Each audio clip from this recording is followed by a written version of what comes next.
stalks. Everyone tells me that, oh, those enormous stalks are going to be so woody and gross. Oh, no. No, that's because you're used to grocery store asparagus. Yes. If there was asparagus in the grocery store that was that fat, it would be awful. Yeah, it would probably be tasty. But from your garden, it is like juicy and tender, not stringy at all. You're sending it on TikTok? Okay, I'll check TikTok for that. For a second, I'm about to show you. Sorry, my computer shut off. I'm back now. Worth of food for our family, and spoiler alert, it's all in 4 chest freezers. And as cool as these chest freezers are, pun intended, what Cody and Michelle are doing to keep a year's worth of harvests cool at their place is so much cooler. Again, pun intended. So make sure you stay tuned for that later in this video. And in the meantime, let's talk about the sponsor of today's video, Jackery, because living here in Tennessee, in Tornado Alley, after the hundreds and hundreds of hours, blood, sweat, and actual tears that has gone into putting a year's worth of food in our freezers, the thought of an extended power outage and losing all of this is not just an emotional loss, it would be financially devastating as well, and we just can't afford to do that. And that's exactly why we've been relying on Jackery battery backup systems since we moved to Tennessee.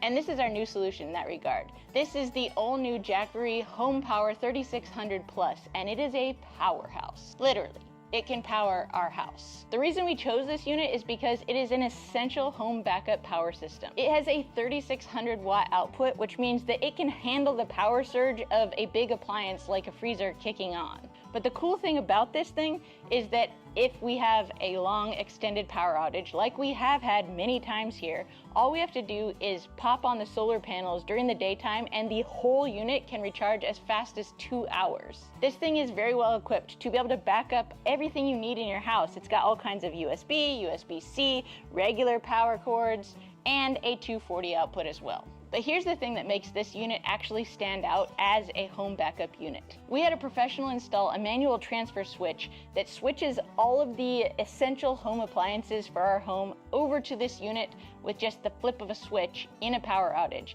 which is huge because we no longer have to run a whole bunch of extension cords or anything else when we do have a power outage. It also functions as an uninterruptible power supply, which means that when we're in the middle of editing a video and the power suddenly goes out, it switches over to this unit in less than 10 milliseconds, which means that the computer doesn't shut down and we don't lose our work. And that's huge for us. And because life on the farm is so incredibly chaotic, one of the things I like most about this unit is that on a single charge, once a year, it will only lose up to 5% battery life over an entire year. So I'm not worrying about keeping it on a trickle charge. I don't have to maintain a gas or diesel engine. I don't have to do...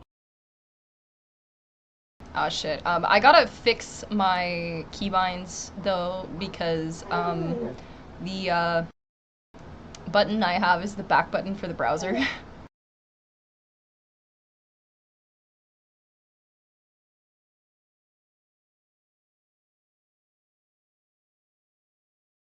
And because life on the farm is so incredibly chaotic, one of the things I like most about this unit is that on a single charge, once a year, it will only lose up to 5% battery life over an entire year. So I'm not worrying about keeping it on a trickle charge. I don't have to maintain a gas or a diesel engine. I don't have to do winterization and make sure I have fuel on hand. I can charge this thing once a year and then count on it all year long, no matter what weather or power things come our way.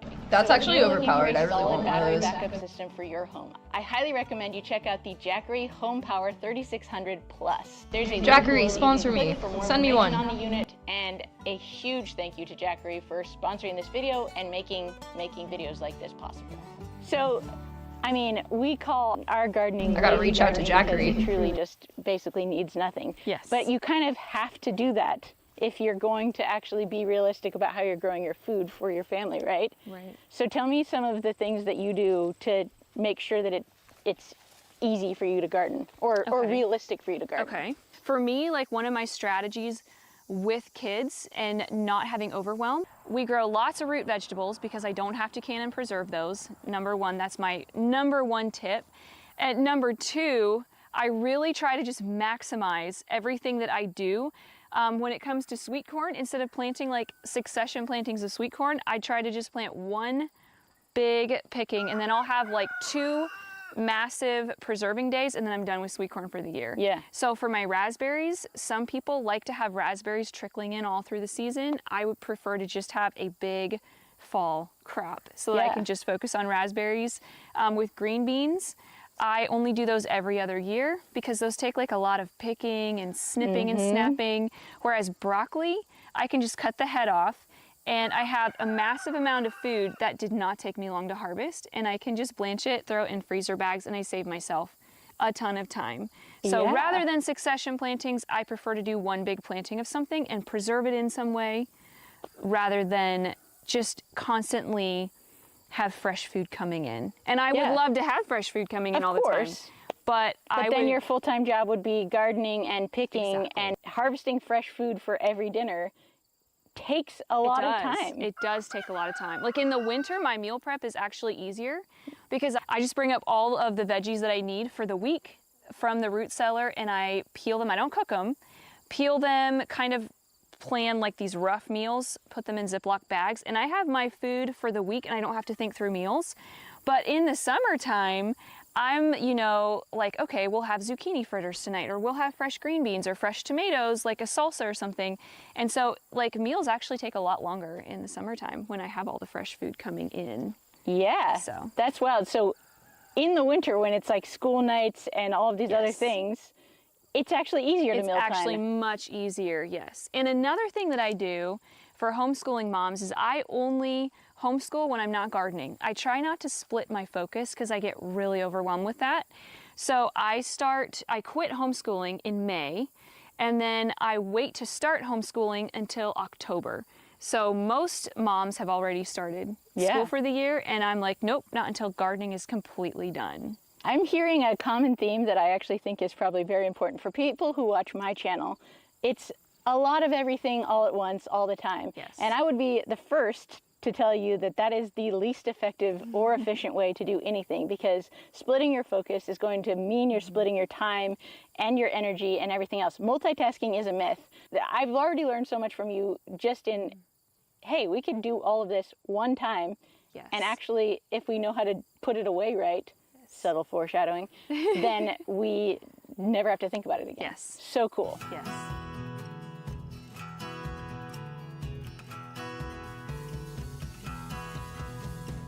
This is our personal grocery store. That's what I like to call it. I love it. Yes. I love it the most because this is not the most spacious place in the world. It is not. And yet you are still able to store a ton of stuff that you're going to eat. I notice a few things right off the bat. You have a lot of 5-gallon buckets. Yes. And also this is just a beautiful masterpiece that I hope you photograph sometimes in beautiful light. And then you also have 2 chest freezers. Yes, we actually have 3. So there's 1, 2, and then there's another one around the corner. Amazing. Yes. Great. So tell me what we've got going on. Perfect. So this is my canning shelf, and this is still definitely not full. Probably this entire thing will be full by the time I'm done because I'm still thick into the tomatoes. Yep. So I'm definitely not done with tomatoes yet. So most of this stuff is going to be tomato products because that's like the main thing that I can. So we've got ketchup, and then all of this is marinara sauce. Yep. All of this is marinara sauce, and then tomato juice, raspberry jam. There'll be more of this.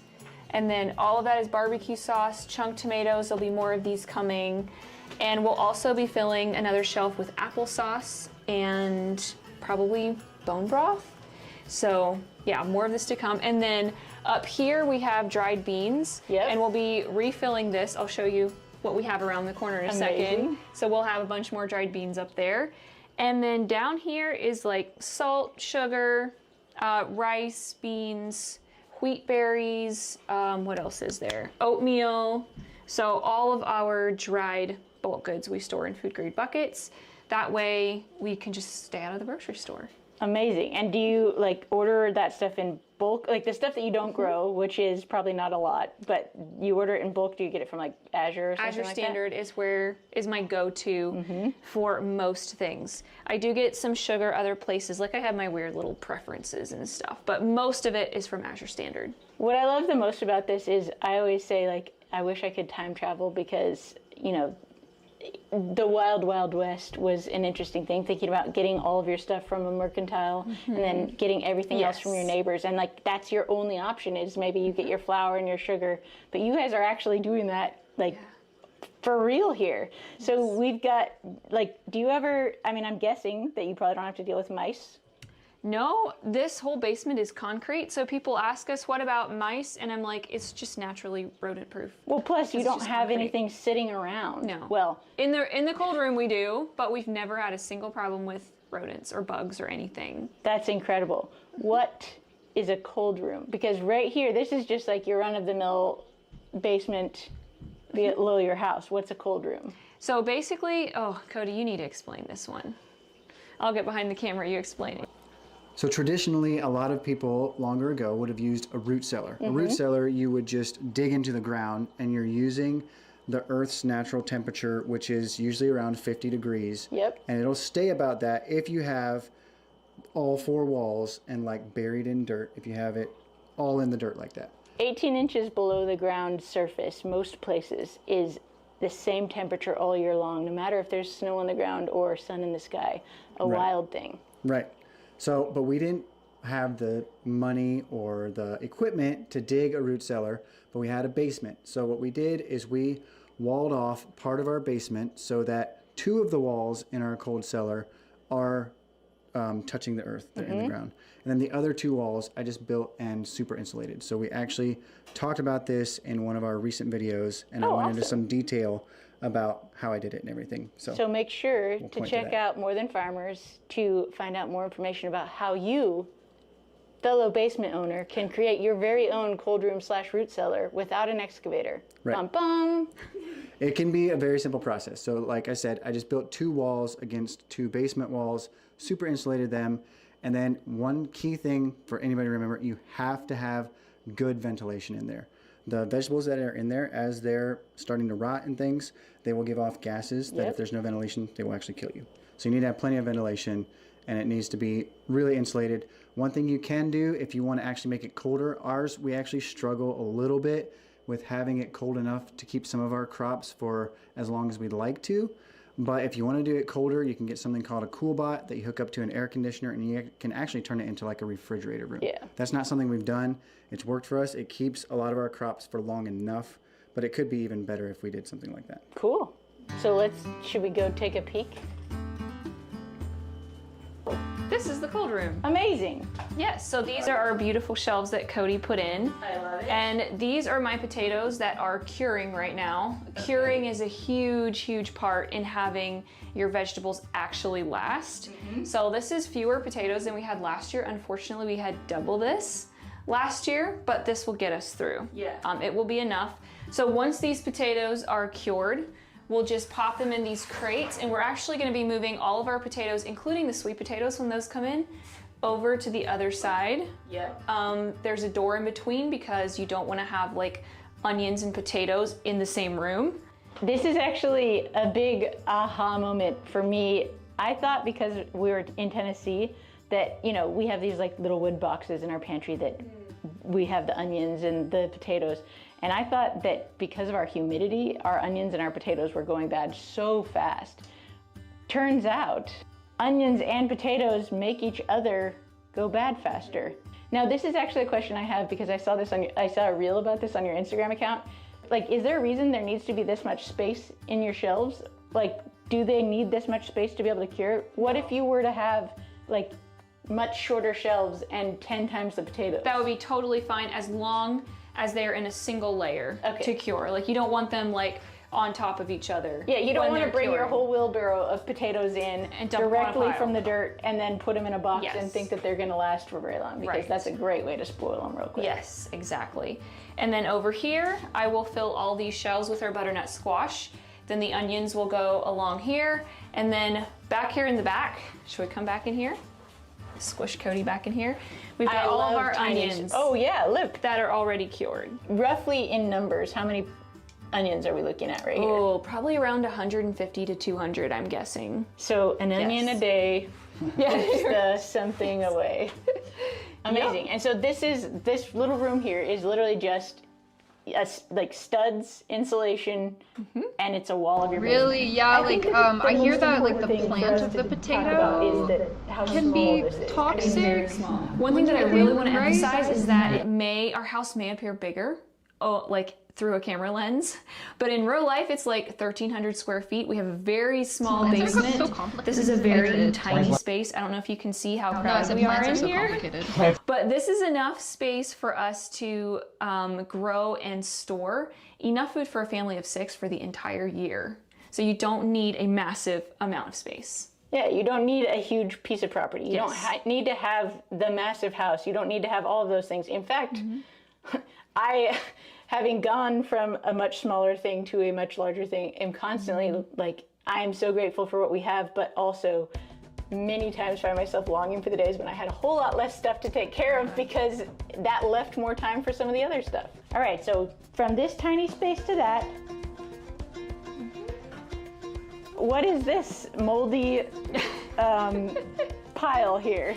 So these are all of my dried beans, and we like to just pull them off the stems and let them dry out completely because some of them aren't as, like you can see there's still some green leaves in there. Yeah. I just like for everything to dry out so that they'll for sure come out of the pods when we whack them with a pillowcase. Well, and also I'd So- imagine that if they're still a little moist when you put them in the jars, they would then be They in would danger be, of molding. yes. So actually after we shell all these beans, we even lay just the beans out on window screens for a week or so just to make sure that they're completely dry.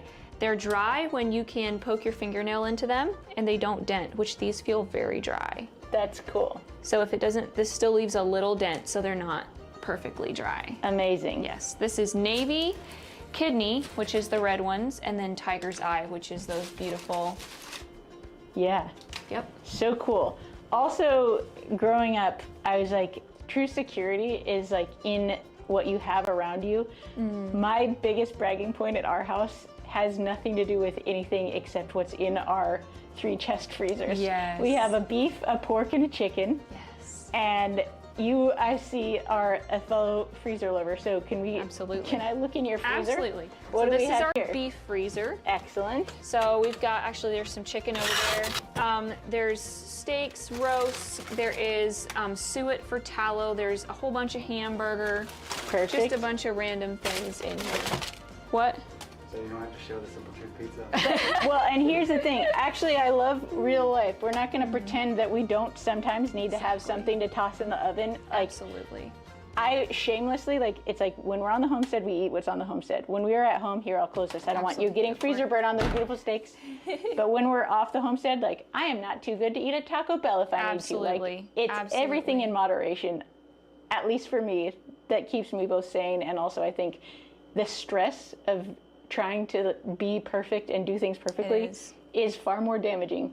Again, in my own personal opinion.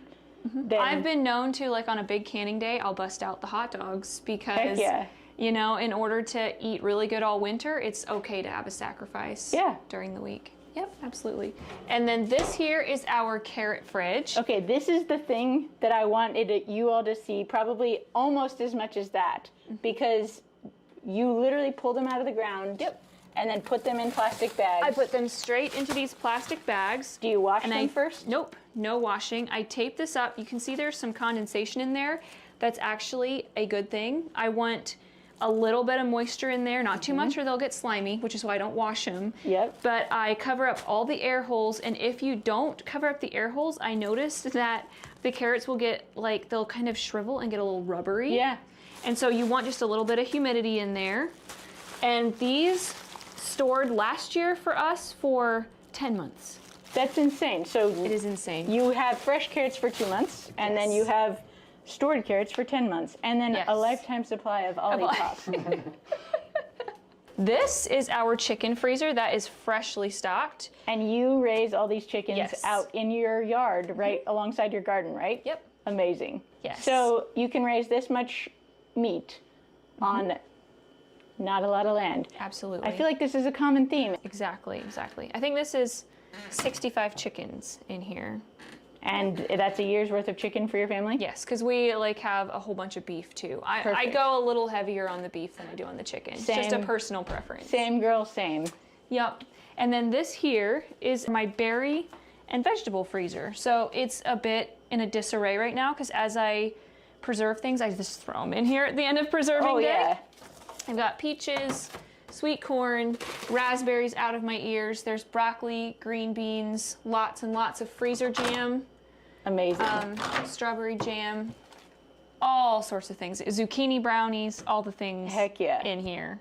This is great because I love showing stuff like this because this is like both the in progress for some and the finished product. Like for me, if I'm too busy to do something with it, I will literally take it straight from the garden, put it in a bag, and put it in the freezer, and then deal with it later. Yes. Or forget it's there, and then sometime in the middle of the winter, I'm like, oh! Exactly. Look what we have here. Also, since we're here, everywhere I look, there's something that you're doing in the thriftiest and best way possible. Are these window screens you got from your old job? Yep. I dried quarts and quarts of herbs on this drying rack this year. So no fancy dehydrator. Nope, I don't have a freeze dryer. I don't have a dehydrator. I don't have any of that. I just prefer simplicity. Yeah. No heat is going into this. This basil has been here for like maybe a week now and it's already getting crispy. Amazing. And then I just throw it in the blender and I'm good to go. And then you've got soaps down here. Yes. This is what we use for bathing. This is what we use for washing dishes. This is what I use for mopping floors. It's made out of tallow from our beef cows. That's so awesome. And I would imagine, like, kind of a common theme that I've learned from you as we've talked about all this stuff is that you do this in batches. I made maybe 4 batches, and I'm about ready to make more just because it's so much fun. I just like to do it, you know? It is fun. Well, I mean, yours are really pretty and cool too, so that's that. I genuinely feel like I could give myself a self-guided tour of things all over your life for the rest of forever, but we actually have to go back to Nashville. So thank you so much for having us. Everyone, make sure you go check out More Than Farmers on YouTube. You can learn so much about what to actually do with your stuff once you get it in from the garden, and growing and everything between. Thank you. We'll see you there. See you there.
Agroforestry is one of the most important practices we need to adopt if we want to make our food system more resilient. But what actually is agroforestry?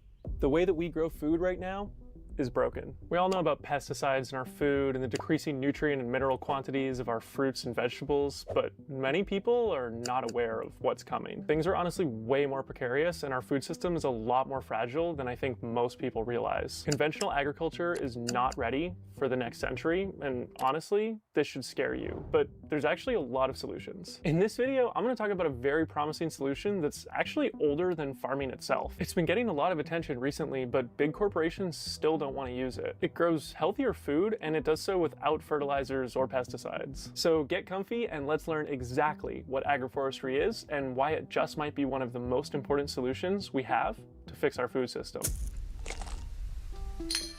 I want to tell you a story about water, or rather a lack of water. The story begins in Italy at Quinto Sapore, a regenerative farm started by 2 brothers who want to change the world. Alessandro and Nico are passionate seed savers, keeping old varieties alive. They single-handedly saved the lost Malmaturo grape from extinction by ignoring the advice of conventional farmers. They pay their workers well, they feed their local community, and they host events that bring people together. They aren't afraid to try new things and share what they learn with others, and the farm is a haven for biodiversity and a striking example of how things could be.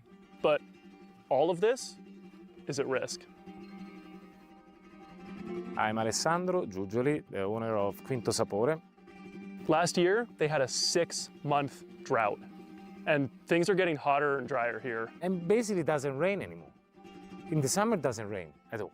So what happens if you don't have water anymore? What happens then? We die. I think there is going to be a solution, and it's basically you have to find the solution in nature. So are you worried here for yourselves? We are planting trees. We have to plant more.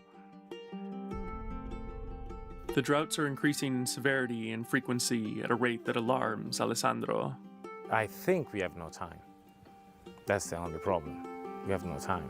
I mean, we need to have a farm completely covered in 5 years, basically covering the farm with trees, like a wildlands. So for Alessandro, the plan is clear. Plant trees or close the farm. But how do we combine trees with farming? Agroforestry is just farming combined with trees. Agroforestry. But what's so cool about that? I'll explain how it works, but I'm kind of hot right now. Let's go to the shade. Whew, that's better. It's nice and cool and moist in here in the dappled shade of these trees. And that brings me to one of agroforestry's main benefits, which is water retention. This entire area, because it's shaded, has a higher moisture content in the air. And that also means a higher moisture content in the soil. So as soon as you integrate trees into your farming, you need to water less. So that's cool, but how do we actually do agroforestry? Well, on a conventional farm, you just get to plant one thing, like corn. But what if we remove some of this corn and planted a chestnut instead? And then maybe beside that, we plant an apple. And now suddenly we can grow some grapes up the trunks of these trees, and maybe we plant some blueberries underneath here. And then maybe on this side, we can plant a nitrogen fixing tree like an alder, so it's literally growing free fertilizer for us. And let's remove a row of corn and replace it with beans that also fix nitrogen, and edible nasturtiums, which help deter pests and are delicious. So now we're getting less corn, yeah, but we're actually getting more overall food out of the same space and using less fertilizers and pesticides to grow that. Okay, let me break it down. We're told that conventional agriculture is the most efficient system and it can produce the most calories per acre. So let's think about it and see if that's true. The first thing you need to understand is that a calorie is actually just a unit of energy. I never really thought about that, but calorie is just energy, like a watt or a joule. Okay, so conventional agriculture, the industrial model, outputs a lot of calories per acre. That's true, but, and this is the key part, it only achieves that kind of output with a tremendous caloric input into the system. In fact, and this is absolutely insane, industrial agriculture takes 10 calories of energy to produce 1 calorie of food. What's worse is that industrial agriculture also produces a ton of negative externalities. So saying that industrial agriculture is efficient is actually extremely misleading. It's actually an extremely inefficient use of energy, and it produces a ton of problems in the world that you and I are gonna have to pay for while the companies that cause them get to reap huge profits. But agroforestry systems, they produce more output calories than they need as inputs. As trees in an agroforestry system mature, they require less and less inputs, and they produce more food every year as they keep getting older. So if you factor in the input calories, which you definitely should do if you want to paint an accurate picture, then agroforestry is actually more efficient than industrial agriculture. So why isn't agroforestry the norm? Well, simply put, it's because investors don't want farmers to grow food. Investors don't want farmers to grow food. Investors want farmers to grow commodities. Big agribusiness want predictable, dependable commodities they can trade on global markets. The investors who own our farms want endless fields of the same crop that are easy to harvest, easy to transport, and easy to sell. The 4 companies that own 60% of the global seed supply are pretty happy with how things are working. It doesn't matter that the nutrition of our crops is decreasing steadily, the amount of fertilizers and pesticides are increasing steadily, and that we're all literally being poisoned by the food that is supposed to nourish us. They don't care. So that's why it's up to small farms to lead the way. Agroforestry won't come from the top. So that's why I traveled to Ibiza to meet Finn and see how he's dealing with water at his farm. Hey, my name is Finn. I'm the co-founder and chief designer of Juntos Farm. And are you using any agroforestry here at Juntos? Never heard of it. Agroforestry is one of the strategies we're using here in the market garden. We've interplanted all of the rows of herbs with fig trees, and then we have rows of fruit and nut trees as well, which when they get nice and big will provide shading for the garden in the hottest months. It's a way of growing a high level of diversity while sequestering a huge amount of carbon, and again mimicking what we find in natural ecosystems. A lot of people think it's not possible because we're not familiar with these types of ecosystems in Mediterranean regions, for example, but we're finding it increasingly successful where it's being put into practice. Do you have concerns at Juntos about water? Yes, water is one of the major threats for Juntos. We're on an island that faces a drought every year and also has a huge demand in the summer from the amount of tourists that visit the island. So what would happen to your farm and your business if you ran out of water? If we run out of water, then this farm will not survive. But we're facing a future that is going to be increasingly threatened by drought. And so we should be planning for that now. I think this is a big piece when it comes to farming today. We need to be designing systems that are responding to the changes that we know are already locked in. Cool. Thank you. Okay, so we've seen how some farmers are implementing agroforestry as a way to mitigate drought, and I showed you a basic way of how we could replace a cornfield with an agroforestry system, but let's get a little bit more specific now, and I'll show you the 3 main ways that agroforestry is actually practiced. Alley cropping is when you have rows of perennials with rows of annuals in between. There's so many different ways to do this, but one classic example that Mark Shepard has in his book, Restoration Agriculture. And so how this one works is basically you plant rows of walnuts, but those take a long time to produce. So in the meantime, you've got asparagus down the middle, and you can do that every year until your walnuts start producing. And then suddenly you're still getting asparagus, and now you're also getting walnuts. But over time they're getting bigger and they start shading things out. So the system is changing over time. So just in the same way that you're growing upwards, you're adding a dimension to your farming. Instead of a cornfield being flat, you're adding a layer up because now you're growing trees, now you're growing things up the trees, you can grow vines, you can grow smaller trees. You're adding a vertical dimension to your system. In the same way that you're adding a vertical dimension to your system, you're also adding a temporal dimension because your system is changing every single year. Unlike a conventional farm where you just plant corn and forget it, every single year, an agroforestry system is going to be slightly different because in the first year, you don't have any walnuts. You're basically just doing an annual farm. But in the 10th year or the 15th year, suddenly your walnuts are actually starting to produce a substantial amount of shade. And so the system is starting to change and become more perennial focused. But you're always getting multiple yields out of the system. That's what's so cool. So alley cropping is a fantastic system, but what if you want to integrate animals into it? That's called silvopasture. Silvopasture is when you integrate animals and trees. So any system where you combine trees with animals.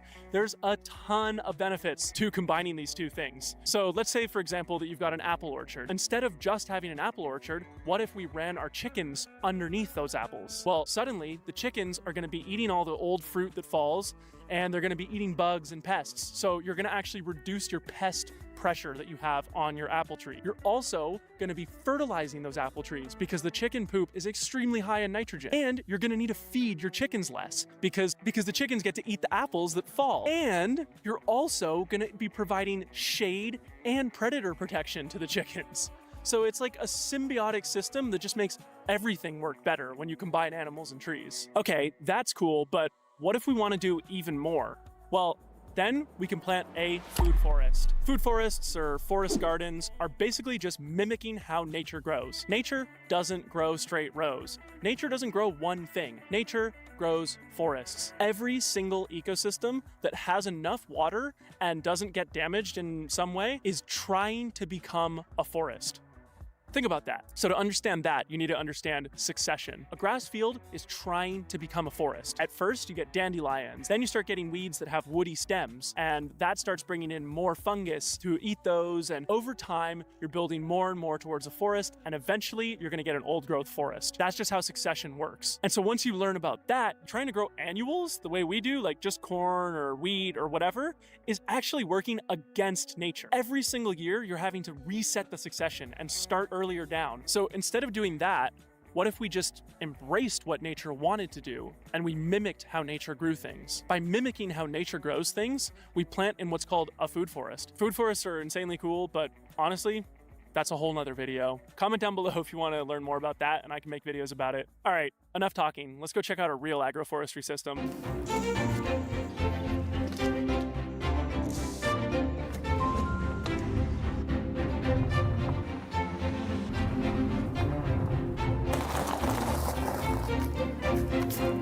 Okay, so this is Quinto Sapore. This is the regenerative farm I was telling you about before, and Alessandro was the one who was worried about water. So he's actually started planting trees already. Let me show you how their agroforestry system works. Okay, remember the 3 main types of agroforestry that I just told you about? Take a look at this and see if you can guess which one it is. Need some help? What if I show you this? This is an alley cropping system. They've got rows of perennial olive trees, but in the middle, they're growing annuals. Here they've got tomatoes and eggplants. This increases biodiversity and supports the local ecosystem, which in turn increases the resiliency and pest resistance of all the crops. This creates a positive feedback loop because the farmers don't need to spray pesticides or fungicides, which allows more beneficial bacteria and beneficial fungi to colonize and help everything out. This creates less ecological niches for pests and predators to inhabit. And Nico and Ale also plant living pathways in between the rows, and these basically are like a little mini diverse polyculture pasture. And that has so many benefits for the soil and water retention and all that good stuff. But the way they grow annuals is also really unique. They've got this insane minimal till system that blew my mind when I first saw it. If you want a video about that or the living pathways, just drop a comment down below and I'll make it. Okay, so this is cool, but then they took it up a notch. In between these rows of their crops, they added these sunflowers. Except it's not a sunflower. This is one of the fastest growing trees, and they're called empress trees, and there's a lot of benefits to growing them. Nico and Ale chose to grow them here because they fix nitrogen. So they're actually pulling nitrogen out of the air and putting it down into the soil. And the leaves on this tree are huge. Imagine all of this. It's a nitrogen-filled, phosphorus-filled leaf, very nutritious leaf. That's falling down into the soil, and then all the fungi and bacteria that these farmers have let survive are fed this amazing nutrient and mineral-rich biomass, which then gets turned into beautiful soil for the whole area. But it's got so many more properties which are super cool. So, well, one is the fastest growing tree on the planet. The root structure of the Paulownia is a root that goes deep in search for water, which has 2 really good things. So one, it doesn't compete for nutrients with our vegetables. The second thing, we don't water them. We never watered these, and look how much they grow. Then the other thing is they lose the leaf in the autumn. So when you need the sun and the warmth on the field, the tree is naked, so you get that sun. But then in the spring and the summer, when you need the shade, it makes these ginormous leaves that creates a lot of shade. So when they fall on the ground, not only they mulch wonderfully, but they also, in due time, the microorganism transform this into NPK for your soil. It's got all these beautiful magic things. And last but not the least, which is actually the most beautiful part of the Paulownia, is that during the spring, they boom with these purple flowers, like a massive bloom of purple flower. Then they bring all the birds, the biodiversity, exactly in the moment when the parasites come out the ground. So you create a cycle where you bring, you know, the birds that they feed sometimes on the insects when the insects come out. So you actually we have created a natural circle to keep the pests at bay. So it's all magical and it works in many different ways. Empress trees can also be coppiced. Coppicing is just when you cut them at the base, and you might think, oh, that would kill the tree, but actually it makes these trees stronger. But it's also great for us because if we need to cut the tree, we're gonna have the new tree in a year, but also we can convert this into biomass. So you can cut them like every few years, like whenever you want, really. Coppicing is cool because you get all of that biomass from the tree that you cut and you can feed that to the soil. And every time you coppice, there's a root shedding action that happens where a lot of the root mass gets dissolved into the soil and that feeds fungi and builds organic matter even further. Look at how tall it is. So much biomass, so much shade, so much carbon pumped down into the soil. This is agroforestry at work right here. Sorry to interrupt, but I'm Seb. I love growing food. I love soil, and I'm super passionate about making videos, but this is my first long form video I've ever made. So I would love to hear from you in the comments. What can I do to improve? What have you enjoyed about this? And do you want me to keep making videos? Let me know. And if you think I should, please subscribe. I am just starting out, so every single one of you that subscribes is a huge blessing to me. And that's all. Let's get back to the video. Thanks a lot. As I was editing this video, I realized there was actually a great example of agroforestry happening right in front of me. I'm staying at my friend Owen's beautiful seed farm, Annapolis Seeds. He grows an absolutely insane amount of seeds, and this property is a fantastic example of how we localize and strengthen our community resiliency. But we're here in one of the worst droughts this area has seen in a long time, and this farm is suffering. We've been running a sprinkler non-stop, but plants like this are still suffering, and many of them might not make it. The owner, Owen, has been watering as much as he can, but we're worried that the well might run dry, and he's having to pick and choose which plants get to survive and which don't. And the story is the same everywhere we go.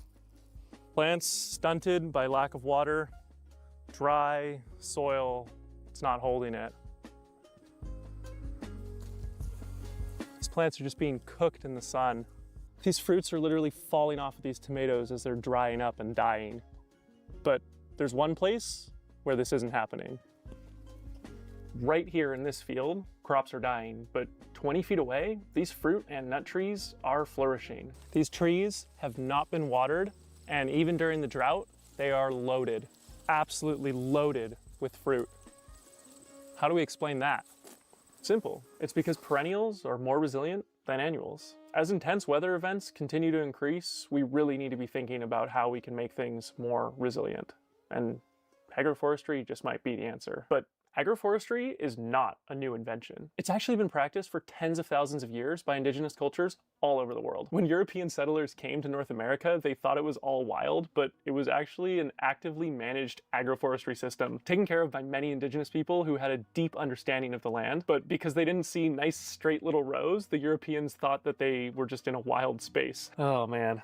And there's so many more examples of amazing agroforestry systems all over the world. Each of these examples could have an entire book written about them. But the main point I'm trying to get across is that agroforestry is actually older than the annual agriculture that we commonly think of as farming. All right, so I explained the main ways agroforestry is practiced, and I showed you some farmers who are actually using it. But what do I think? I think agroforestry represents one of the best solutions we have to make our food system much more resilient. Agroforestry offers us solutions that allow us to grow food locally and in a way that actually benefits the land. Agroforestry systems increase biodiversity. They build soil. They produce healthier fruits, nuts, vegetables, meat even if you want, in a silvopasture system. And they do all of this in a way that creates a really beautiful space, because an agroforestry system is actually beautiful. Industrial farming is fragile, and it's entirely dependent on huge chemical corporations who only want to sell more chemicals. As we've talked about, they don't pay the externalities.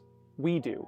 You and I pay the externalities that those companies get to profit from. But agroforestry doesn't have externalities. And if we localize systems, we can give control back to farmers, and we can revitalize our communities and make our living spaces more beautiful and give people an empowered way to grow their own food. If you take one thing from this video, let it be this. The future of food is not something we wait for corporations to hand to us. It starts now with each of us. Plant a tree if you can, or just go to your local farmer's market and talk to the farmers there. Get excited about food, and hit subscribe, because I'm gonna be making a bunch more videos about stuff like this. Thank you so much to each and every one of you, and if you made it this far in the video, truly thank you. This is the first long form video I've ever made, and it was so hard. I really don't know how it's gonna do. I'm curious to see if you guys like it. So please let me know in the comments, what can I do to improve? Because I wanna make so many more videos like this, and I'm really excited about it. Videos like this take so much time to make. From the researching, to the writing, to the traveling to different countries, to film farms. I spent so much time making this video, but I want to make so many more videos like this. It is vital that we start making changes to the food system now, and I want to help people learn and get excited about food. So if you want to help support me, please consider clicking that link down there, and thank you to each and every one of you. See you guys on the next one. Expands with heat flowing into it to maintain its temperature. Right now, a shadowy mafia is stealing the last ancient forests of Europe. But what if we could stop them with this? Until now, these vast forests have only been defended by a small renegade team of nature protectors, risking their lives every day. I was poisoned and I survived, and I had to move to a new safe house. They have revealed a web of corruption that leads all the way back to the Romanian government, giant corporations, and maybe even inside your living room. To fight it, we need a new approach. And on the other side of Europe, we found a young inventor who's been working on a device that could change the game. So we are sending Trishala into the mountains of Romania to test this new technology and to help save the last 1% of Europe's original forest. We are Planet Wild. Welcome to Mission 31. It is thought that Europe was once covered in forest. As much as 80% of it could have looked like this. But now there is less than 1% of that untouched wilderness left. Much of it hidden away in the Carpathian Mountains deep inside Aw, thanks, Romania. Kashi.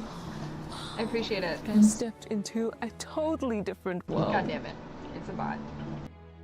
But today, this ancient world is vanishing, which is why we're joining forces with a guardian of these forests, a man who has devoted his life to defending Europe's last great wilderness. This place feels like Good night, time guys. stood still. It's a bridge from the past to the future. It's alive. This is Gabriel Paun, founder of Agent Green. His job is to protect these forests, a relic that has survived at least since the last ice age. Each one of these old trees is an entire ecosystem, a home to birds, insects, fungi. And today, this forest is home to some of the richest biodiversity in the world, with bears, wolves, and lynx still roaming these parts. This is the one place in Europe with the highest number of species of flora and fauna. So we have to fight like hell for it, and we have. Agent Green goes undercover to investigate and expose exactly who's stealing these forests. A lot of these areas are protected by law, so they're technically not allowed to be logged, but the Romanian government grants permits to cut them down anyway. So with the evidence they collect, Agent Green takes them to court, again and again and again. And they win. So far, they've saved almost 60,000 hectares of ancient forests that would otherwise be gone forever. Their work is so vital that the United Nations have even named Gabby a champion of the earth. But it has also earned him enemies. I was poisoned and I survived, and I had to move to a new safe house. Sadly, it's very dangerous to investigate illegal logging, especially if you're dealing with big players.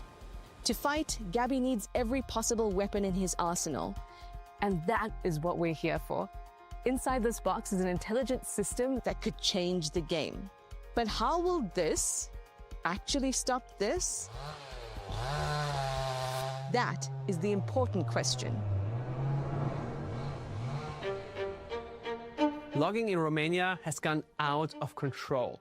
An Agent Green investigation showed that between 2021 and 2024, so in just 3 years, 138,000 hectares of wild forest were cut down.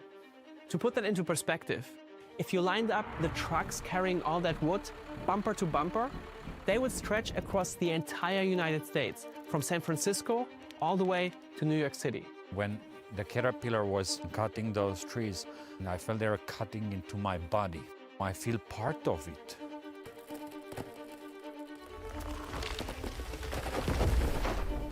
Criminalule!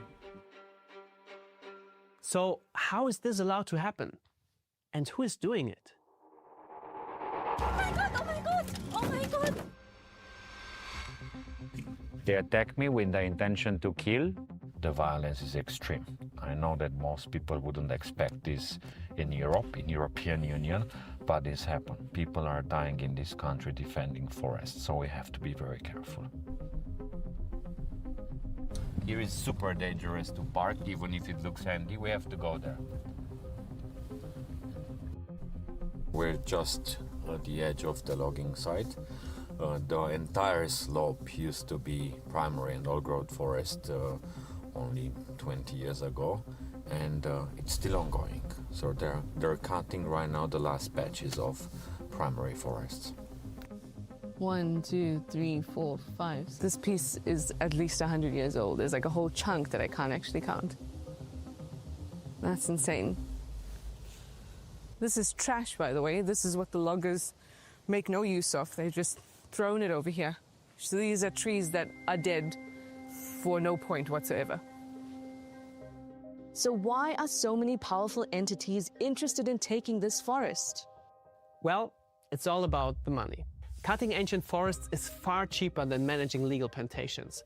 The wood from these old-growth trees is denser, stronger, and far more valuable, making it almost irresistible to large furniture corporations. In fact, most of us could have a piece of illegally harvested old-growth forest in our home right now. Does this look familiar to you? How about this? Or this? Or this? In a report by Greenpeace, all of them have been linked to the logging of Romania's ancient forests.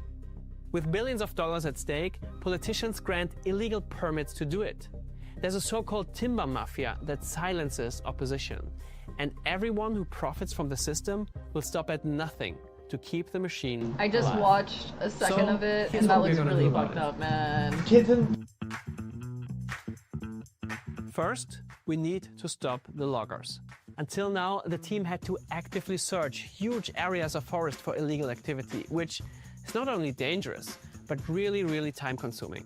Often, evidence of logging is only discovered when it's too late and the forest is gone forever. But what if the forest could communicate with us and even call for help? And that is what People this are is fucked for. up, man. The BioT. It was designed by a team of young inventors specifically to protect forests like this. The BioT uses a 360-degree microphone connected to a satellite system and specifically designed software to target the logger's biggest weakness.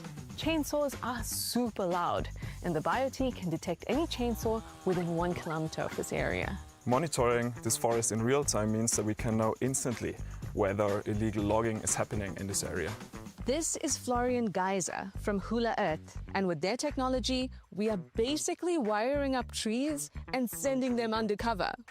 But installing it means that I'm gonna make my way up there.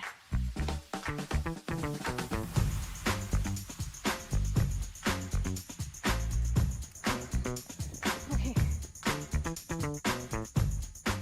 Once the device hears the sound of a chainsaw, it knows that something is wrong in real time and immediately sends an alert to Agent Green.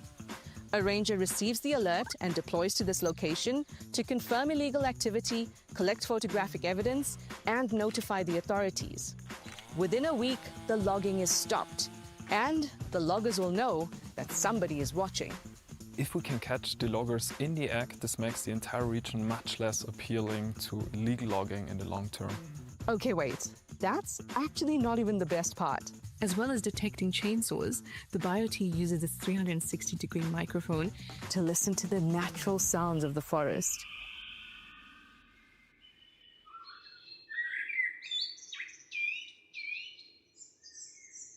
I was being bullied. For example, That's if fucked the up, BioT man. I'm is sorry, a Kellogg. woodpecker, the AI If chip you on remember board what they look knows like, we that can there get must them. be beetle larvae here. We can come for And them. that means there's a lot of large We can beat 'em diameter up. deadwood, which in turn provides microhabitats for owls, bats, and dormice. Multiply that with the sound of every bird, insect, and mammal, and the BioT can trace the entire web of life within its perimeter. And They'll together kick with their ass, satellite man. data, it builds a biodiversity map of I'll the troll this. ecosystem. For Agent Green, all of this is hard proof the forest is alive and thriving, and evidence that they can use to demand official protection forever. That's why the Planet Wild community is funding the installation of 10 BioT They fucked devices with my bet. strategically I will kick positioned their in ass. locations most at risk of deforestation. And on top of that, we're supporting a full year's worth of patrols for the ranger, ultimately protecting 300 hectares of pristine virgin forest. With the results from this pilot, Agent Green aims to mobilize their huge public following and pressure the government into installing BioTs across vast areas of Romania's old-growth forest. The days when I'm able to clear my mind of all the negative thoughts, I find my source in exactly forests like this that we saved. They say, hey, it's possible. It's possible.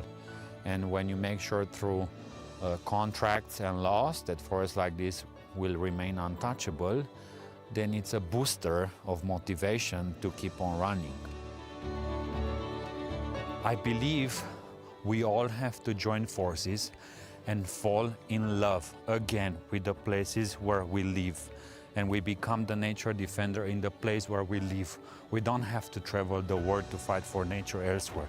Fight for nature where you live. Just fall in love with the place and think about all the layers of what falling in love means.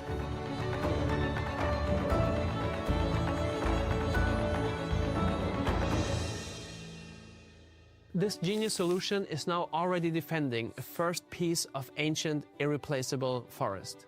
And it proves that destruction is not inevitable, that with evidence, courage, and people who truly care, even the most powerful interests can be challenged and even stopped. In fact, any of us can take a step to defend nature. And you can start by joining Planet Wild as a backer. Every month we go on a mission to bring back endangered species, clean up our oceans, and rewild entire landscapes. And it's all community funded. As a backer, you're directly supporting organizations at the front line of nature protection. And you can see your own impact here on our channel. There's a link down in the description and a QR code over here. See you all again next month. Over and out.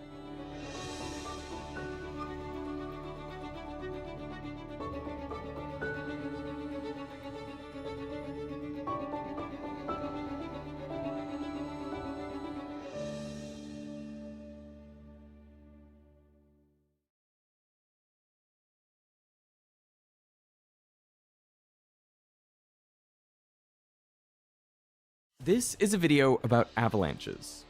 What they are, what causes them, how destructive ones can be prevented, and what to do if you're ever caught in one. To actually feel the force of the avalanche on your body, there's kind of nothing that can prepare you for that. For this video, we followed around the ski patrollers at North America's biggest ski resort, Whistler Blackcomb, to trigger avalanches and film them up close. If you've ever This cheese is being stabbed, so molds can grow inside. Without molds, we'd have a very bland cheese world. But an important slice of this world could be in danger. All of the globe's brie and its funkier cousin camembert relies on one strain of white mold called Penicillium camemberti. It has been cloned for over a century. But now, some French scientists say it could be on the verge of extinction, putting an industry worth billions at risk. It's crazy risky that we've got one ingredient going and producing all this cheese. We're on a bit of a panic mode that what are we going to do as a replacement? But finding a replacement mold in the wild would be really hard. Literally a needle in the haystack. So why is the iconic white mold at risk of dying? And what does this mean for cheese lovers around the world? Many cheesemakers globally get their Penicillium camemberti mold freeze-dried from labs in France. This includes Simon Barry, who runs the Whitestone Cheese Company in Oamaru, New Zealand, which has specialized in artisan cheese for nearly 40 years. He pays $50 for this dose of mold, which will give him 240 large wheels of brie. Simon's team starts its brie out just like any other cheese, with a big vat of warm milk. They inoculate it with mold at this stage. We rely on molds to give us all this flavor and all this creativity. Cheeses injected with mold, like camembert and gorgonzola, tend to have more pungent and complex flavors than those made without it, like mozzarella or cheddar. Moldy cheeses can also be more expensive. They got their own personalities, they're their own wee stars in themselves. No matter the mold content, cheesemakers add rennet to curdle the milk, separating it into solid curds and liquid whey. But it's going to turn as almost like a custard texture. We might not have brie anymore. They dip in this giant knife to cut it in one direction and then the other. They still do this part by hand, so they can feel how the curds are developing. Okay, I'm so ADHD. They want them to be about the size of a die. The inside is still slightly gooey and shiny. This is one of the only automated steps in the process. The machine can lift nearly 500 pounds of curds and tip them over the ring molds. You know, in the midst Workers move as fast as they can to fill each one by hand. Government shutdown, Trump's The company donates all the liquid that drains out to local farms for animal feed. The team can make over 8,000 mini brie wheels a day. The growth of oligarchy, etc., etc., etc. I want to take a few minutes talking about another issue of enormous consequence that just doesn't get the kind of attention I think it deserves. Everybody agrees that artificial intelligence, AI, and robotics are going to have a transformative impact on our country and the world. There is very little disagreement about that. There are, however, very strong disagreements as to what those impacts will be, who will benefit from these changes and who will be hurt. So here is my take. Some of the very wealthiest people in the world, including Elon Musk, Larry Ellison, Mark Zuckerberg, Jeff Bezos, and others, are now investing hundreds and hundreds of billions of dollars into these revolutionary, transformative technologies. Now, why is that? Why are they doing that? Is it because they want to improve the standard of living of the 60% of our people who live paycheck to paycheck? Americans who are struggling to pay for groceries, healthcare, housing, education? Maybe. Maybe they are staying up nights worrying about the working families of America. But I doubt it. I think it's because investing in AI and robotics will increase their already incredible wealth and power exponentially. Among other impacts, the artificial intelligence and robotics being developed by these multi-billionaires will allow corporate America to wipe out tens of millions of decent-paying jobs, cut labor costs, and boost profits. The result? The wealthiest people in the world will get even richer while working families lose their jobs and their income. And unless we act, here is, in my view, I don't claim to have all the answers, but in my view, this is what is likely to happen in the next 10 years. Now, as a member of Congress who vigorously opposed the disastrous trade agreements that decimated communities throughout this country, I, like most Americans, want to see manufacturing rebuilt in the United States of America. But let us be clear. New factories won't mean much for working people if the jobs are done by robots instead of human beings. Elon Musk has said he wants Tesla to build millions of robots. And what will these robots do? Well, obviously, they will replace the men and women working in our factories, warehouses, and in restaurants and in other areas. That means millions of good jobs could disappear. It's not very complicated. And of course, it's not just Musk. Amazon, owned by Jeff Bezos, has already laid off 27,000 workers since 2022. The company now has more than 1 million robots working in its warehouses, and soon these robots will outnumber human workers in Amazon facilities. In 2016, Foxconn, the massive manufacturing contractor for companies like Apple and Google, replaced 60,000 workers in a single huge factory in China with robots. Now, the company is planning fully automated factories. And just a few months ago, Foxconn CEO Young Liu predicted that artificial intelligence will make it unnecessary for large corporations to outsource jobs to low-wage countries. You know why? Because robots will be doing most of the manufacturing work. However, it is not just manufacturing jobs at risk. Most of us want to see the United States develop a strong, clean, and efficient transportation system, including the production of millions of new cars, buses, and trucks. But if Musk and others get their way, those vehicles won't be operated by truck drivers, bus drivers, or taxi drivers. They will be driverless vehicles. Millions of jobs in transportation will be eliminated. This is not science fiction. It's already happening. FedEx is using driverless trucks to haul heavy loads along the I-45 corridor between Dallas and Houston through a company called Aurora. Walmart is using autonomous trucks for short-haul deliveries in Arkansas through a company called Gatik. Kodiak Robotics has partnered with IKEA to conduct driverless deliveries in Texas. Waymo is operating self-driving cabs in Los Angeles, Phoenix, San Francisco, Atlanta, and Austin.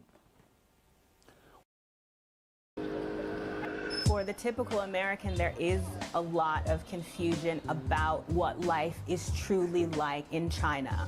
When I tell them how modern the cities are, people are shocked. When I tell them about how low the prices are, people are shocked. Less than $4 US for a Michelin recommended meal. The quality of my lifestyle in China is much better than the quality of life I had living in the US. My name is Elise Lightyear. I'm 35 years old, and I moved to China in 2019.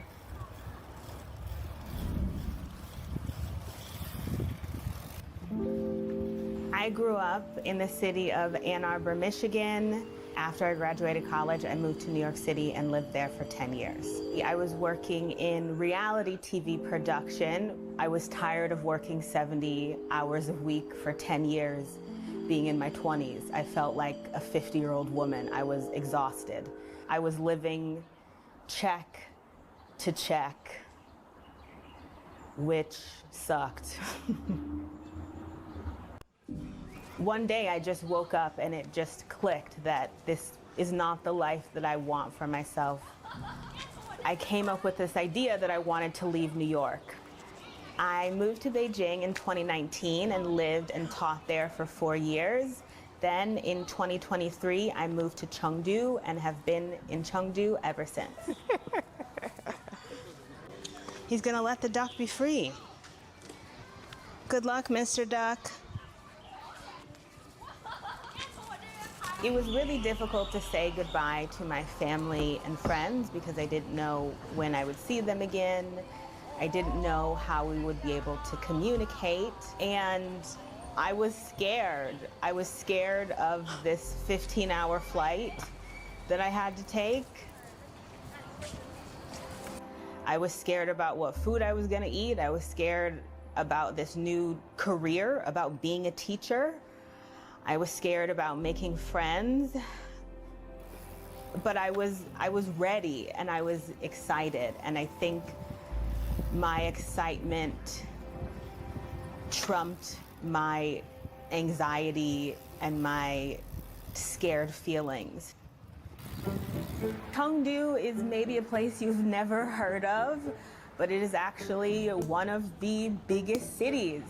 Chengdu has a population of over 20 million people, including myself. Currently, I'm a university teacher, and I work a total of 18 hours a week, 4 days a week, and I teach freshman first-year university students who already speak English, and I teach them essay writing.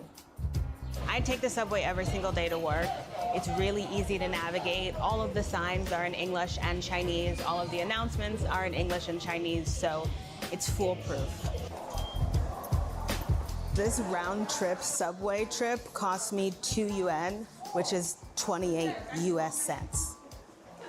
My current yearly salary in China is $30,000 US. $30,000 US a year is poverty in America. But in China, I'm living large. I am upper middle class. For my 3-bedroom apartment with a balcony located downtown Chengdu, just a 5-minute walk from the subway, my rent is $556 per month, but my job pays half of that as a benefit, which means I only pay $278 a month for my apartment. Welcome to my apartment here in Chengdu, China. None That's of so this cheap. furniture in the apartment actually belongs to me. It belongs to my landlord. This is my living room. I love my living room. It's super cozy. I have this huge sectional couch that I just come to lay on all of the time. Bought myself a projector. I've got Netflix, HBO Max, Hulu, all of the channels. This is my balcony that rarely gets used because it's either raining, super humid, or 97 degrees. Okay. This is my bathroom. It's small, but it's effective. This is my wardrobe room. This is the third bedroom, but there's no bed. So I've turned it into my wardrobe, closet, get ready space. My second bedroom, I didn't paint it. It came like this. And this is the master bedroom. This is it. Let me show you the kitchen. So here it is. It's pretty small, but I'm just one person and it works perfect for me. This is where I do my laundry. This is my washer. My apartment came with this really cool built-in feature where I can hang my clothes on this hanging line that again is perfect for shorties like me.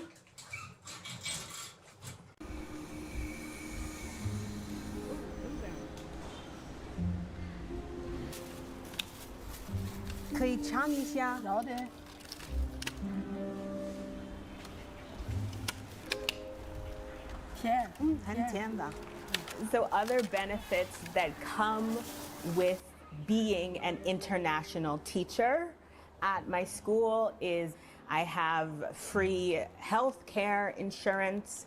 My job gives me, I think it's like $15 a month for subway fare.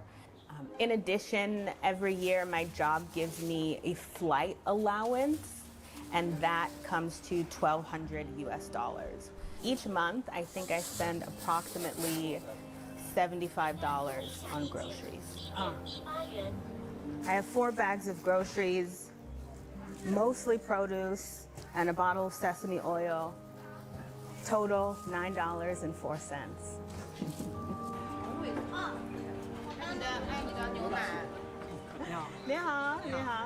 It's really easy to make friends with local people. I have a lot of local friends that I cherish and have taught me so much about their culture. And I also have a lot of expat friends.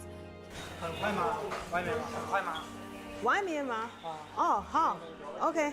Aside from being a university teacher, I'm also a YouTuber, content creator, and with both of those salaries combined, the maximum amount I am able to save is up to $1,000 every month. So when it comes to eating out, it really depends on where I'm going. If I'm going to Cheesecake Factory, then I'm spending US Cheesecake Factory money, $60 for a meal. But if I'm eating local and going to my neighborhood noodle spot, I'm spending $2 on a bowl of noodles. In a month, I'm spending about $150 eating out. I feel completely safe as a woman of color. I just feel very at ease in this country. Overall crime in this country is quite low. Some of the challenges I face in China is just simply being different. China is a homogenous country, so I stick out like a sore thumb. I cannot go a day being outside without someone pointing at me and saying in Chinese, look, there's a black person, look, there's a foreigner. Another challenge is the homesickness, is missing not only your family and friends, but missing the understanding of just how to do things. That was the hardest part, is that learning curve of trying to figure out how China works. Okay, tea house. With all the money I've saved in China, I plan on buying a house not in the US because can't afford that. I haven't saved enough money to buy a house in the US, but I have saved enough money to pay off a lot of my student loans. And I think I've saved enough money to buy a little casita on the beach in Mexico. Fingers crossed, that is the plan. I've learned a lot about myself living in China. I think my self-confidence has improved through the roof. So you know that saying about New York, if you can make it here, you can make it anywhere. Well, throw that away and apply it to China.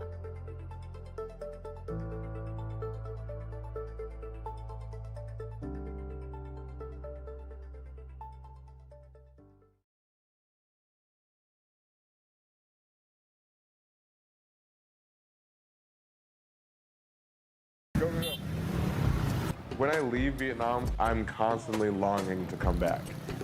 Traveling in the past for me was always about escaping. Here, I feel like I have nothing to escape from. My name is Marquez Ryan. I'm 36 years old, and I've been living in Ho Chi Minh City, Vietnam for the last 6 years. I grew up in Maryland, just outside of Washington, D.C. I had a pretty good childhood.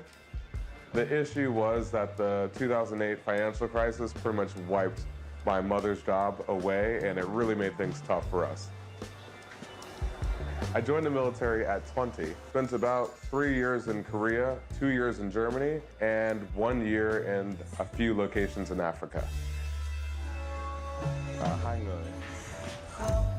I broke the military curfew, which is 1 a.m. I was 8 minutes late, and because of that, I lost the rank that took me about 4 years to get. After this, of course, I was very depressed.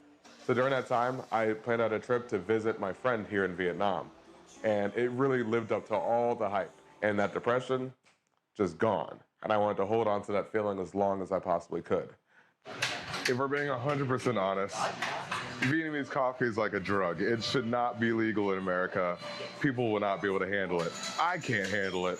I've been drinking Vietnamese coffee for a long time, and I am lit right now. I have no hope of going to sleep on time. Every month, I make a little more or a little less than $4,000. This is more than enough to be middle or even above middle class in Vietnam. I make about $1,500 a month through VA disability. Teaching, I can make anywhere between $900 to $1,300. It's part-time, no more than 12 hours a week. They pay me about $1,000 a month for my master's degree that I'm pursuing.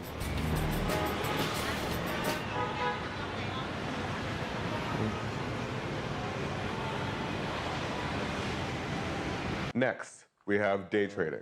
Of course, this is dangerous and risky, so you can make $300, $400 a month, or I could lose $300 or $400 a month. Not gonna lie, my apartment is beautiful. My neighborhood is beautiful. Hey there, come on in. This apartment here is gonna be costing you $850 a month. So of course here, you have the best part about my apartment, and that's the view. If you want something cheaper, then there's stuff available for $200, $300 a month. This is more on your high end. Now let's move over to where I get all my work done. And this is the bathroom, the bidet. You need to get these. This bedroom, it's not like the craziest thing you've ever seen, but it's good. It's comfortable for me. And also, you have this amazing view. My electricity bill is $30 a month, My water bill is $10 a month. My housekeeping costs me about $90 a month. All right, over here's the office. This is where I try to make money, but I often lose it.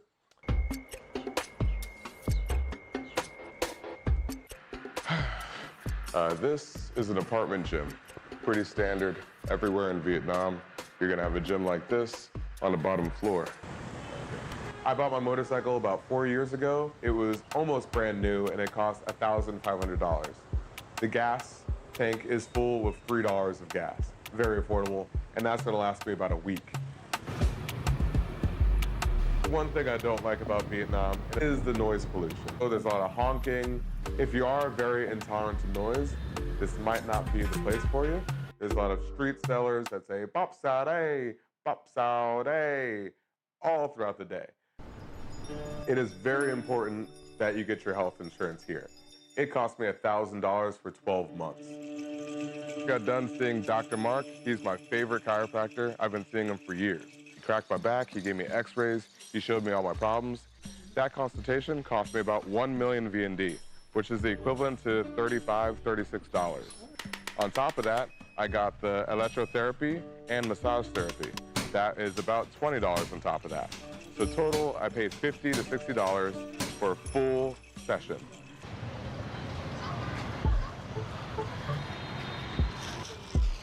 Chị ơi, em có thể ăn một chút sao riêng, like một chút xíu, và trả tiền khoảng là 10.000 hay 15.000 cho like một chút để ăn thử.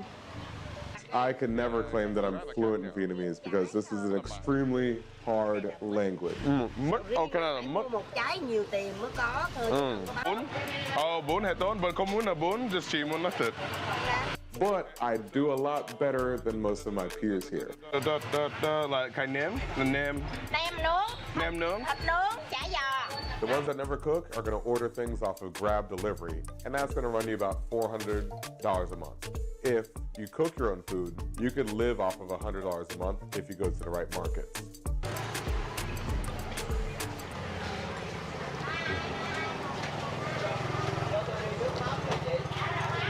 If you win, what can you do with that? Chia sẻ mọi thứ với bạn. Now, of course, you do get stared at. I mean, honestly, you can't blame them for staring at you. This is the first time they've seen a black guy in a month, 2 months, a year.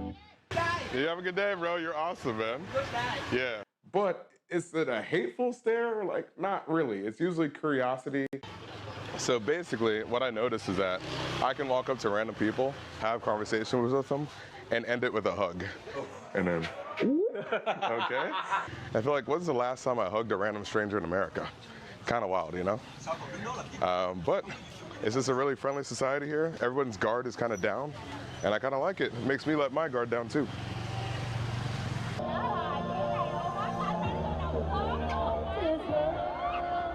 I don't see myself ever leaving Vietnam. All I really want to do is stay here and be comfortable for the rest of my life.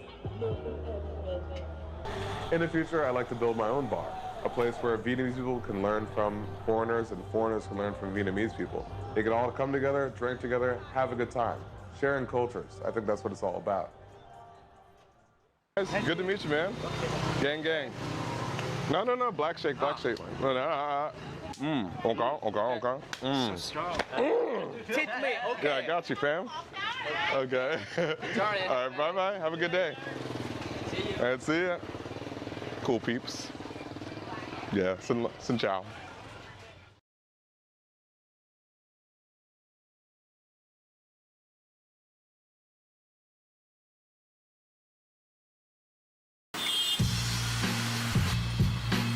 Coming to India to do business is a big learning curve. First, India is a learning curve, then business in India is a further learning curve. For me, it was all about letting India be India. If you find monotony dull, if you find comfort boring, then India is a perfect place to be. Nothing is predictable, every day is different. I took it as par for the course that I would just have to adjust to this in order to be successful here. Okay, what in the fuck is that? What the holy shit? Oh, right, what the fuck is happening? Oh my god! Hi, My name is Markiplier. I've been having a great time getting this game up and running. Nothing about the game, actually. The game's totally fine. But actually, I don't even know. I haven't even played the game. But getting to the point where I'm playing the game has been arduous, to say the least. Sorry, I got nuts in my mouth. All right, hold on. Oh. My mouse. No. That's really inconvenient that happens. But my mouse just suddenly died, and then all my USB devices kind of just reattached themselves. Oh, also it said that I needed a controller for this. Damn it. Every day, I feel more and more like that Malcolm in the Middle meme. Well, that bit from Malcolm in the Middle. I'm sent on one goose chase, which leads me to another goose chase, which then sends me to another goose chase to go find batteries for a controller that doesn't have a back cover anymore. So I go find another Xbox controller, but this is a new Xbox controller in the series of whatever the fuck it's called right now, and the old Xbox controller cover doesn't cover it. At the first jump scare I get in this game, the batteries are gonna go flying out across the room. I was looking for some kind of like tape or something to put it in there, but I couldn't find the tape roll, and so I was like, fuck it, I guess. And then I couldn't find the dongle. You know, the wireless dongle, but I don't even know if I need that anymore because I think it's probably got Bluetooth in it at this point, and the computer's probably got Bluetooth in it. But all of it was leading from one to another until I can't find anything, and then I'm back here more frustrated than I've ever... It all crashed! I can't type. My keyboard's not working. Ah! My mouse and keyboard are dead now. I am having a great time. This is a great start to this, and I'm gonna be super happy and fun about this great time that I'm having in this great game. I've never played a Silent Hill game. If you didn't know, this is Silent Hill F. I'm starting with this one because I know there's a Silent Hill 2 remake, but at this point, I'm so far behind that this one came out recently, and I'm like, okay, I'm gonna try this one. I don't know how it fits into the timeline. I don't even know the timeline. All I know from Silent Hill is that there was a movie and someone got their whole entire skin ripped off by Pyramid Head. And also there's a Pyramid Head. That's what I know.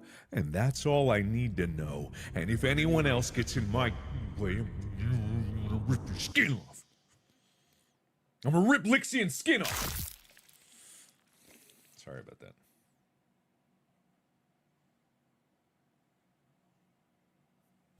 There you go. All right.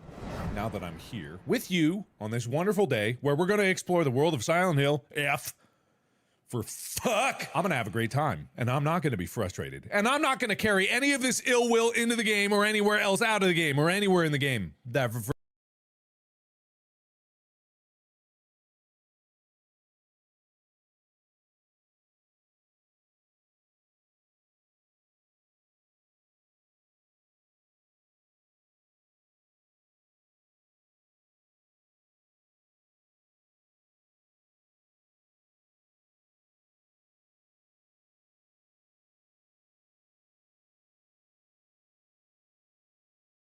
In this video, we're going to take you inside an urban microfarm in the heart of the city of Los Angeles. Imagine transforming a typical residential lot into a food system capable of feeding dozens of families every week. That's exactly what Catnip Microfarms is doing. They've developed a terraponic system that grows nutrient-dense food with minimal water right in a neighborhood where fresh produce can be hard to come by. Stick around until the end of this interview because in the video, we're going to explain how their system works, and I'll also share how we plan to replicate parts of this setup on our own land, breaking it down for you so you can implement it step by step and really turbocharge your food production.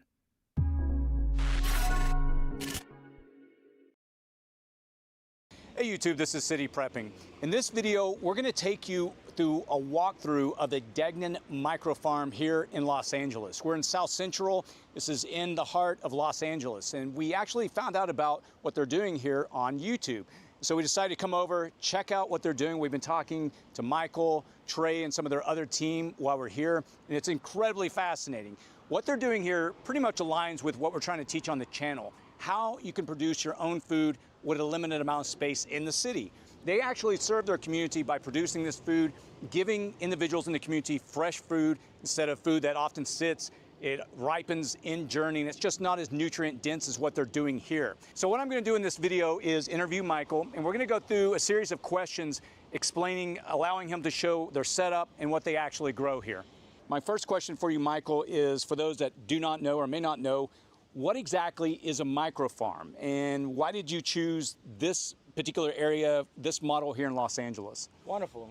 Microfarm is a smaller version of a farm. Most of us know commercial farming, acres of land. We developed the idea of a microfarm. It's still the production of food, but on a miniature level, on a micro level, with smaller footprint. Okay, awesome. And so looking around, this is a pretty much standard residential lot, yet you're feeding, how many families are you actually feeding here? We're feeding at this exact location about 35 families. Wow, okay. On a weekly supplemental diet. And by the way, how big is this square footage here? It's a great question. I wish I had that off the top of my head. I mean, I'm guessing, what, about 8,000 or so? About so. I would say the lot size is about 8,000, so maybe the front footprint maybe a tad bit smaller, but you could give me around that ballpark. I'm going to get ahead of myself because I'm going to have a lot of questions about the yard here, but most of your food is produced in the front yard, is that correct? That is correct. Our goal as Crop Swap LA is to grow food on unused land, and most people's unused land would be their front yards compared to the backyard. Let me ask you this, how are you able to produce so much food in such a small space? Wonderful, yeah, so it's a lot of logistics that go into that, but this farm particular that we're at, we use this new platform called terraponics. Terraponics is a system where we're using 20%. Yeah, it's like a protein coffee. Water, but with you really pumpkin want to know spice. how we're able to grow Really this good. much food in this location, maximizing space by Medicinal using vertical mushrooms. integration of growing, but also Cheers, guys. using the space and platforms that we have available to just grow as much as we can in a small space. So speaking of terraponics, can you actually walk us through the terraponics system on a high level, kind of explaining it, and why it's more efficient than your typical gardens that most people associate, that's growing in the ground? Got you. Yeah, terraponics is a small derivative of maybe of a hydroponics. Most people have heard of hydroponics, which is gardening or farming through 100% water. How terraponics works is the systems that we have, they're a flooding system from the bottom. Terra meaning a little bit of earth, and then ponics meaning water. It's about 20% soil to 80% water. Each of the tanks that we have on this property, or each of the growing places that we have in this property, And put it in the have, freezer so it's like a tanks. frappe. Each tank holds about anywhere from 100 gallons to about 300 gallons worth of recycled rainwater that we collect from either the house or opening the tanks and collecting them directly. How this system actually works is a flooding system. So we are fully autonomous. We have a timer system or a control panel that when those timers go off at the time that we need to water, the pumps will pump the water through the beds. The beds will flood from the bottom, come all the way to the top, wick within the soil, moisten the soil enough to get wet, and from there the timers will go off, and then it'll drain back that water, returning back to its reservoir to keep that recycled rainwater over several years based on viability. Water is often one of the biggest limiting factors for growers. How are you capturing and reusing water here, and how do you make that system so resilient, especially as you mentioned rainwater and using this over and over? How are you able to achieve that? Yeah, water is a limiting factor in a lot of gardenings and a lot of farming in general. When you think about farming or you're thinking about watering, it's usually a one-time usage because you're watering it, it's going to the soil, and water gravitates to the bottom as it continues to spread. How this system changes that model of how water is being used is, one, is flooding it from the bottom, which is going directly to the roots is where the water needs to go. And then secondarily, when it drains back down, it's draining back into a reservoir that's collecting it and keeping it. So with normal farming, with gardening, when you do water that one time, and even think about lawns, it's a one-time usage. So that water is going there, it's going for the plants use it, and then it's gone. Evaporation, use of it, the water is gone. But at least for this, when the water goes, any excess water that's not used is returned back to the reservoir so it can be saved to be used again. One of the things that you emphasize with this setup is nutrient density. Why is it so important compared to just producing high yields with a lot of food? Can you explain a little more about nutrient density in this context? Yeah, nutrient density, high yields, they kind of work hand in hand, but the nutrient density is very important to us. And the reason why is a lot of crops that we grow, maybe in America, let alone in other countries, have to get shipped, and they have a lot of transportation that goes along with that. And once that plant is harvested, that clock starts and when that nutrient density begins to decrease. So as we harvest plants here, we're able to know by the time that we harvest it on a Sunday morning and about the time that we're done processing it, we know for sure it's about maybe an hour, 2-hour gap before the families actually receive it to their doorstep. So we can ensure to them that the plant is from root to plate within 2 to 3 hours. how do you decide which crops to grow? Are you using a balance of cultural preferences, nutrition, or just what best grows in this climate? Man, you gave me all the answers right there. All three of those is how do we decide what's the best. So one, you said the climate. We live in California, so the climate here varies. Limited rain here and there. We have nice tropical summers when necessary. We have not so cold winters and things like that. So we have the weather to actually grow anything. But we're also conscious about growing the certain crops at the certain seasons it should be growing. There's certain crops that, hey, California could probably grow everything, but there are also some crops that you probably shouldn't grow in that season because that's not the season it actually naturally grows in. We also take a survey from our members that we serve to see what they actually want. So we're just not giving them just because we can grow it. We're actually catering to the things that they want and that they're going to use. But we also cater to making sure that we're proficient in the selective crops that we can grow and not just grow everything good. We want to grow things great. So obviously this is more than just gardening. It's a community food system. What does that mean for the people who live around here?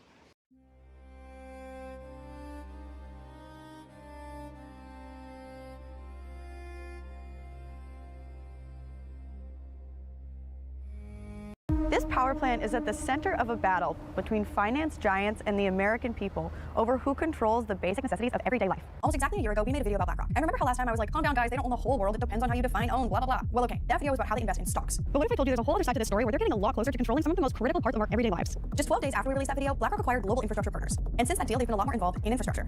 You might have heard stuff like how they bought the Panama Canal. But now there's another deal you might not have heard about.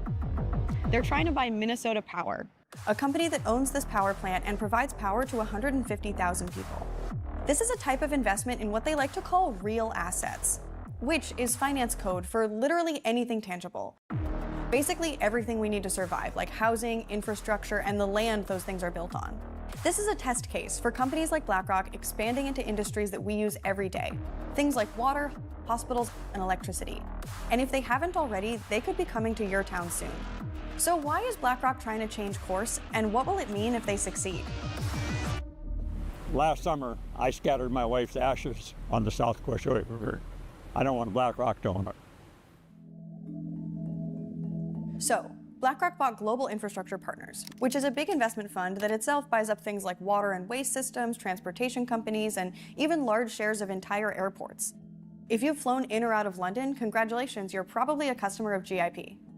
So BlackRock owns Global Infrastructure Partners, which is trying to buy Elite, which owns Minnesota Power, which owns infrastructure like power plants, dams, and the land they're on.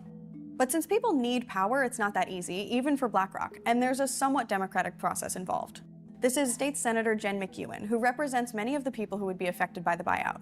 Wisely and correctly, we have a Public Utilities Commission, at the very least, to try to provide some regulatory oversight for these entities that have this monopoly over providing this essential service. Usually when private equity and asset managers buy stuff, they just do it behind closed doors. But because people would literally die without power, it's considered a critical service, and therefore a regulated monopoly under Minnesota law.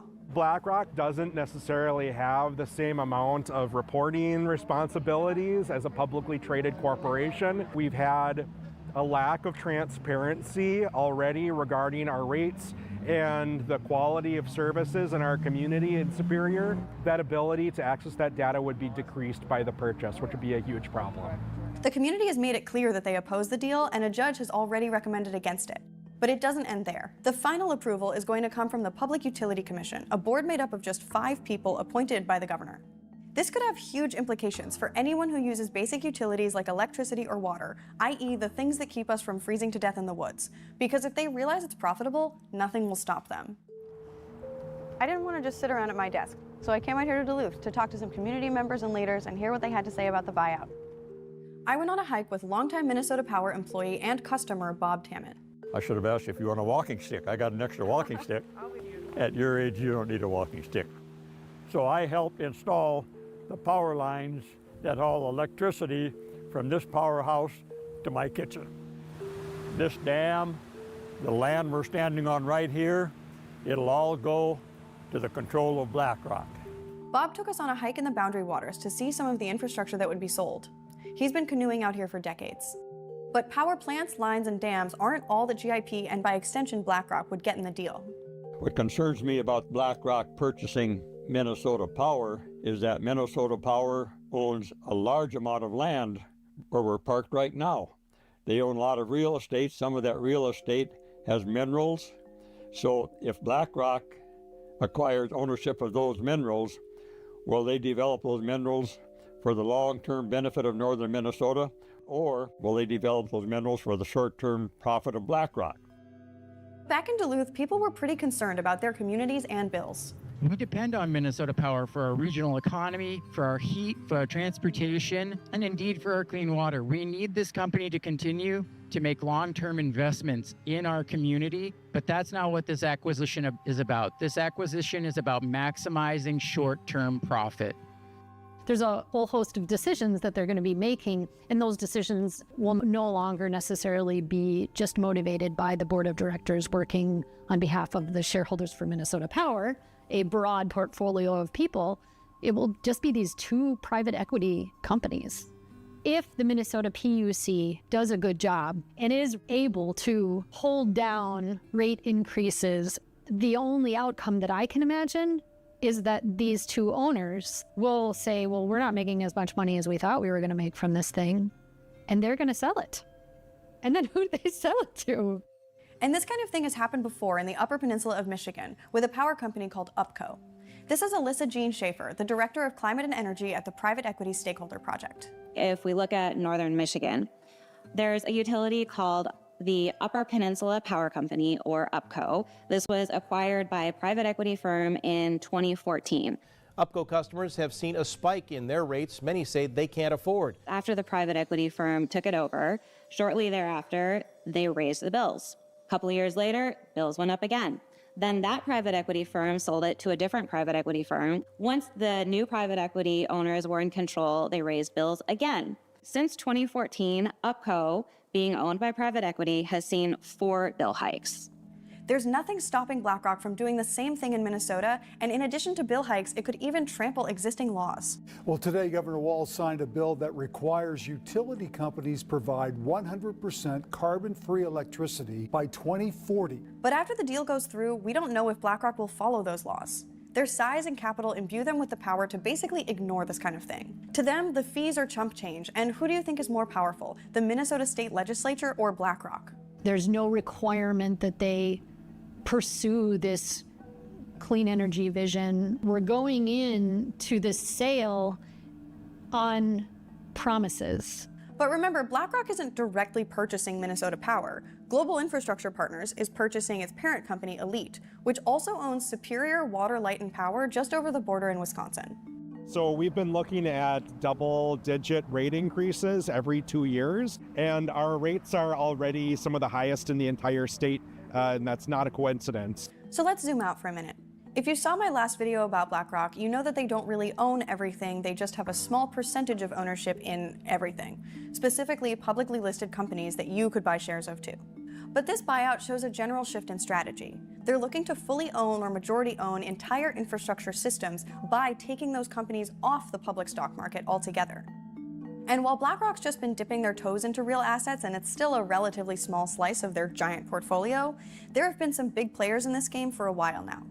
Brookfield is the biggest owner of real assets, and real assets are the bread and butter of BlackRock's doppelganger, Blackstone.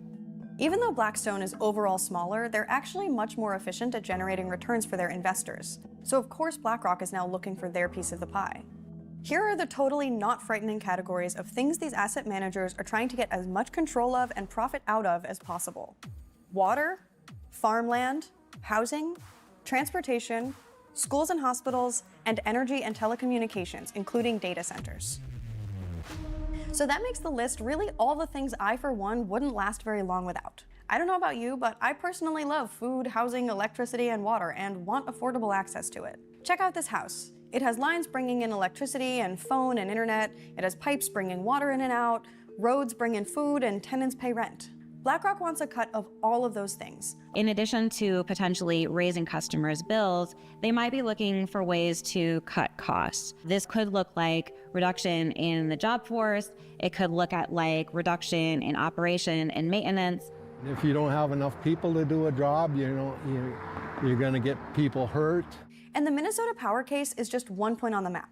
If we zoom out, there's a larger cycle we're already in. Here's the playbook. Asset managers buy the thing, often using debt, massive loans they get just because they're already rich. Then they run the thing as cheaply as possible for a few years and finally sell it, often to another asset manager or private equity firm, and ideally at a large profit. This is super profitable for guys like Larry Fink, but not so much for anyone who relies on the thing they bought. And there's a reason necessities like apartment buildings, water, and parking are all at the heart of this. They're things where even if you maybe kind of have a choice to use a different provider, it's logistically pretty hard or downright impossible.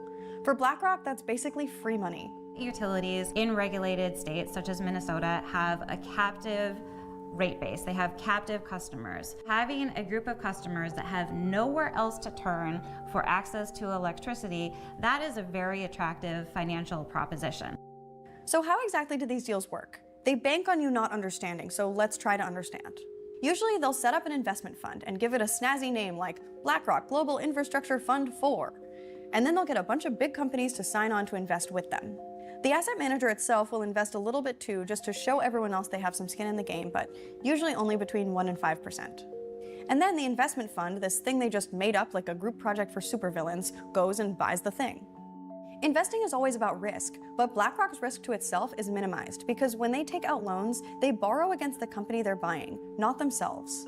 That's like if I bought a Honda Civic on a loan and then the car was in debt instead of me. And when that's a public utility, it's the customers or taxpayers even paying off that debt for them.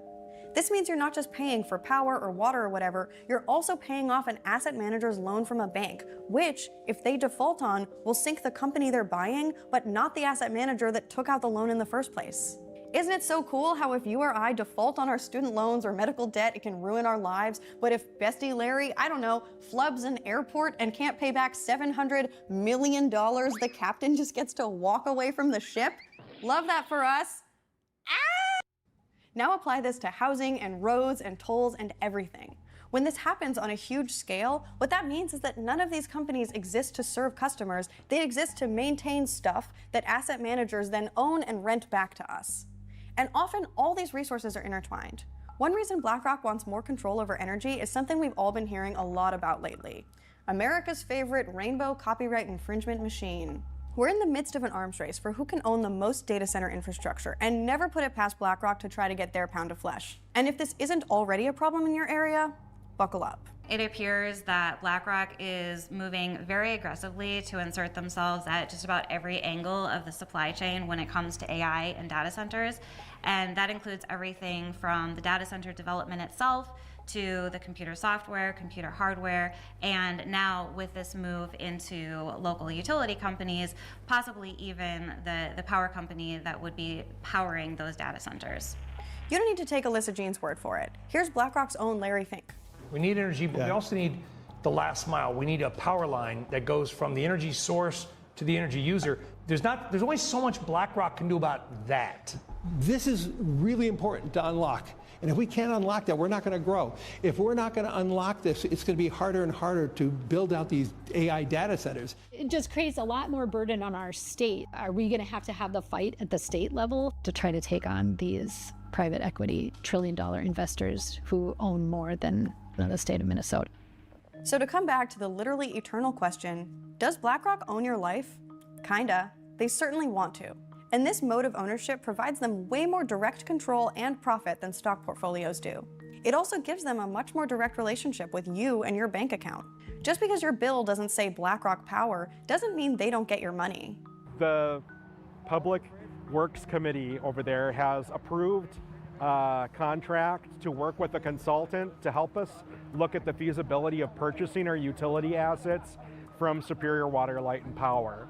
I'd like to see us moving in the direction of having more ownership distributed amongst the community, but what we're moving toward is even more corporate consolidation, even more toward a monopoly model, even more toward a model where the control over this essential service is separated from our community and the decisions that are made about it are going to be out of our hands. But it doesn't have to be this way, and everybody I spoke to seemed to want pretty much the same thing.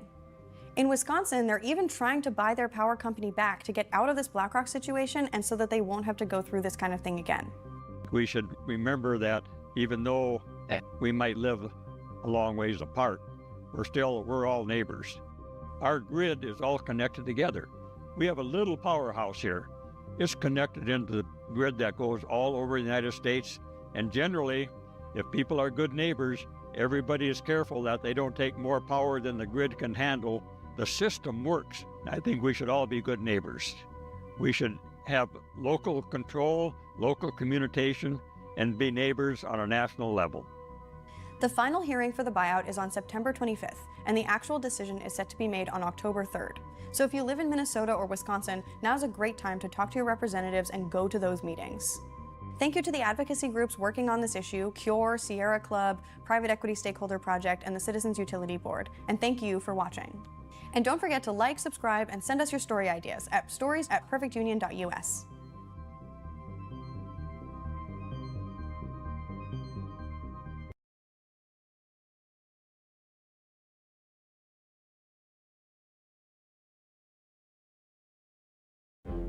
Sometimes the most shocking corporate misconduct is hidden in plain sight, invisible to the naked eye. What is happening here will swallow our world if we don't stop it right here, right now.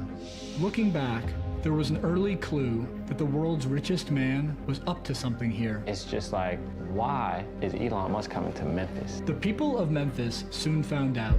Now Elon Musk is coming to Memphis to build the world's largest supercomputer. A year later, We here because we mean business. people here want answers. It's the job of the health department to protect our lungs, and not once have they went to XAI to see that they had 35 gas turbines operating and polluting our air. We went to Memphis and found an environmental crime scene. Musk's data center burning enough methane to power a small city with no permits and no pollution controls. I have not seen anything like this. We believe they've already violated the Clean Air Act. As Musk helps dismantle the very federal agency that's supposed to protect us against pollution like this. There is no way to miss how this is a coordinated strategy. What does Memphis reveal about the future Elon Musk wants for us all? So the mission of XAI and grok is to understand the universe. In 2023, Musk founded XAI to produce and sell artificial intelligence. We want to understand the nature of the universe so we can figure out where are the aliens, what's the meaning of life, how does the universe end. Its main product is Grok, an AI chatbot that he's incorporated into Twitter, or X. Musk was entering the race to dominate the AI market, but he was arriving late, years after competitors like OpenAI and Google had begun training their AI systems. So in Musk's mind, he had to move fast. We went to the data center providers and said how long would it take to have 100,000 GPUs operating coherently in a single location, and we got time frames from 18 to 24 months. So we're like, well, 18 to 24 months, that means losing is a certainty. So the only option was to do it ourselves. Been waiting for this moment. I am pleased to announce that XAI's Gigafactory of Compute, the world's largest supercomputer, is to be located in Memphis, Tennessee. Musk dubbed the project Colossus, after a movie about a supercomputer that becomes sentient and assumes total control of the world. And so, my fellow human beings, we all directly and indirectly live in the shade, but not the shadow of Colossus. When you think about the computational power that it will take to put humans on the surface of Mars, that's going to come from the Gigafactory of Compute that calls Memphis home. We were told that by the company.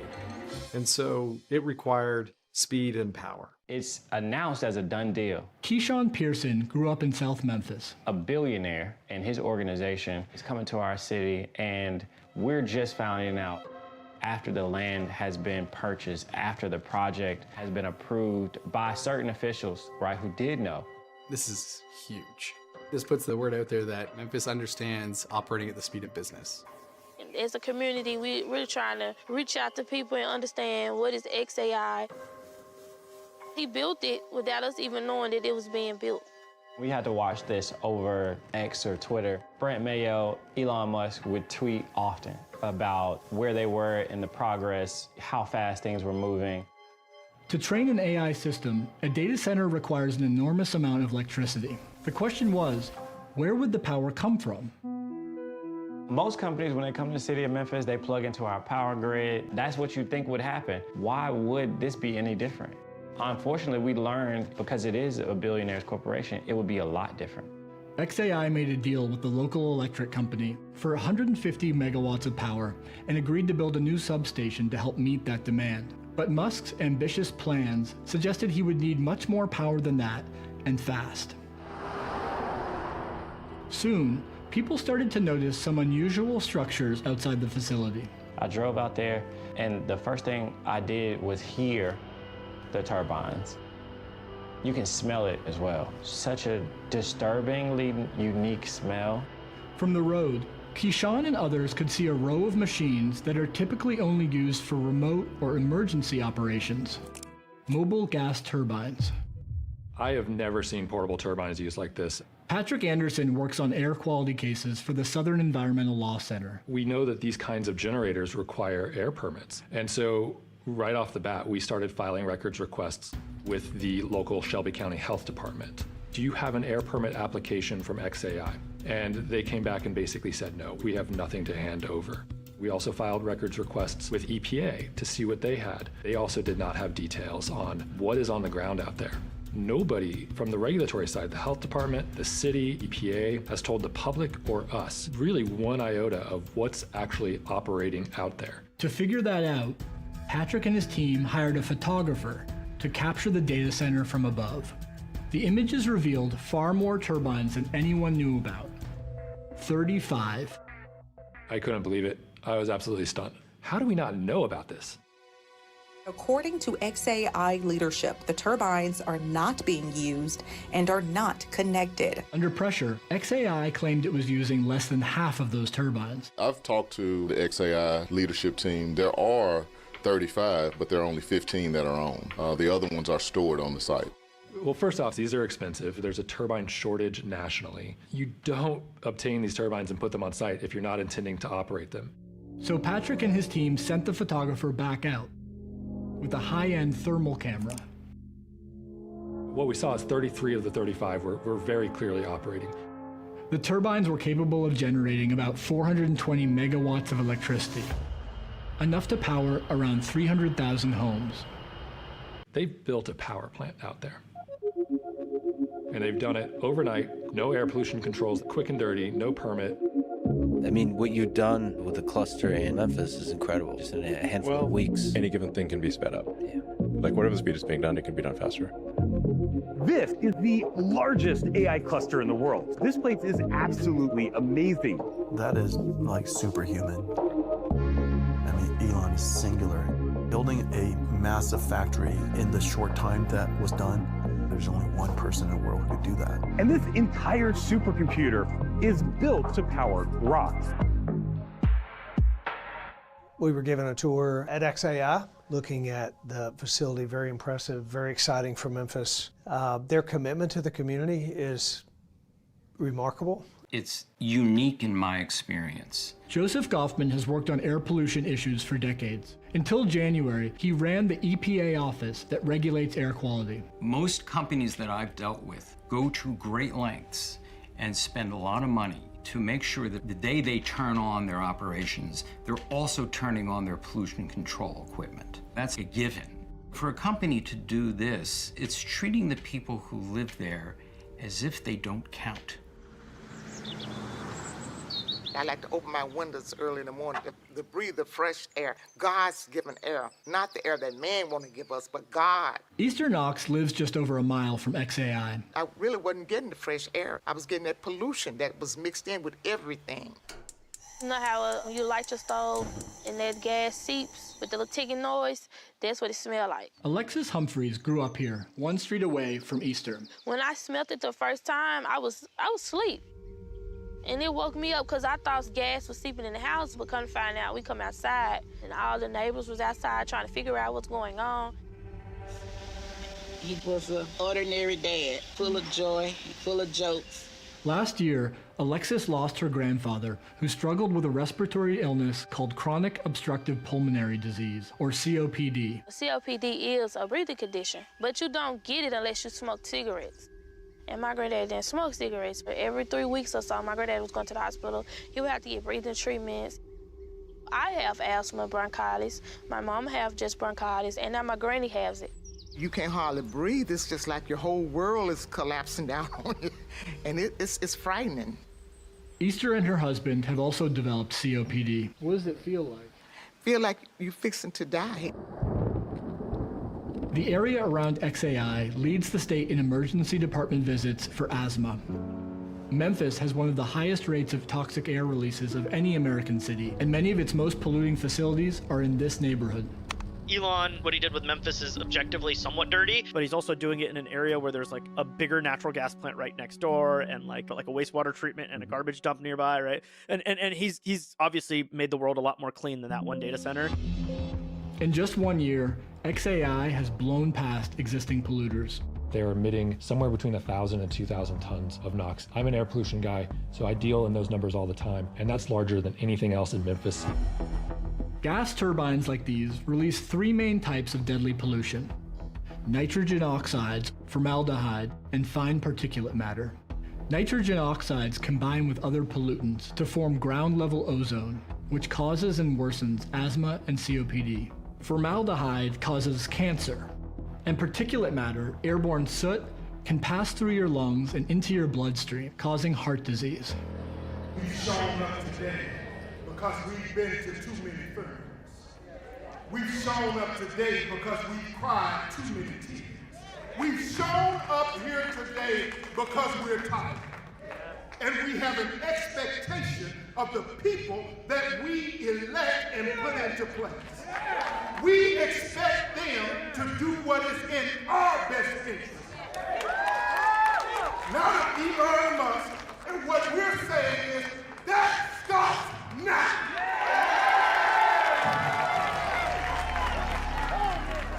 In April, hundreds of people came to a high school in South Memphis to talk about XAI.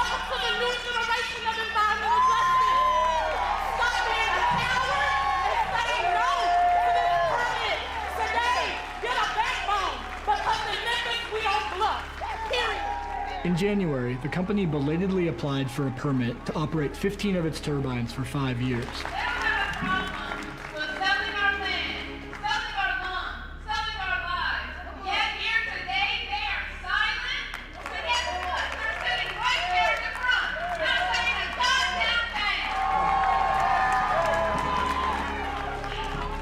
I'm going to invite a representative up from the applicant XAI, Mr. Brent Mayo.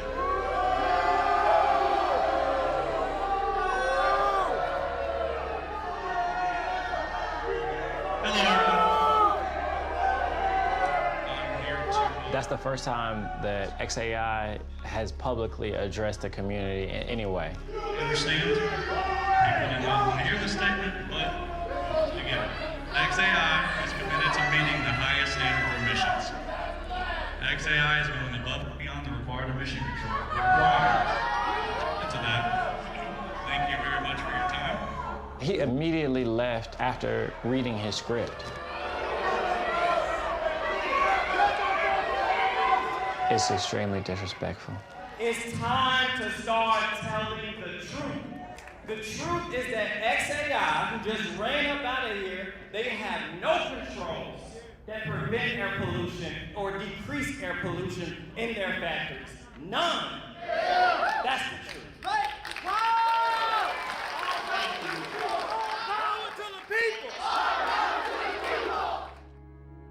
To date, local and state authorities have taken no action against XAI.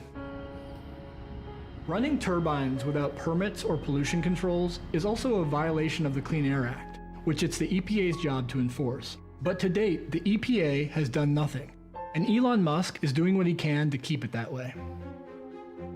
Musk has helped the Trump administration place strict limits on the EPA's budget as part of President Trump's broader project to radically reshape the agency.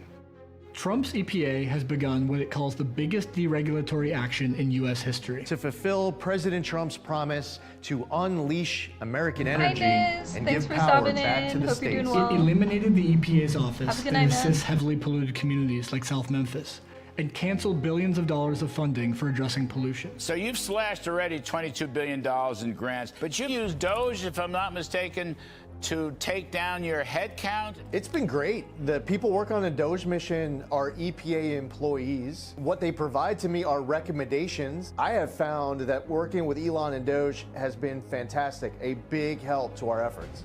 In March, the EPA announced plans to roll back over 30 air and water quality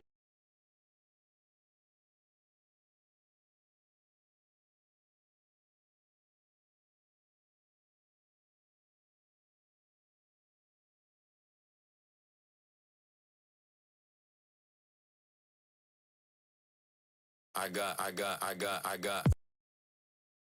Welcome to one of the largest scale land restoration.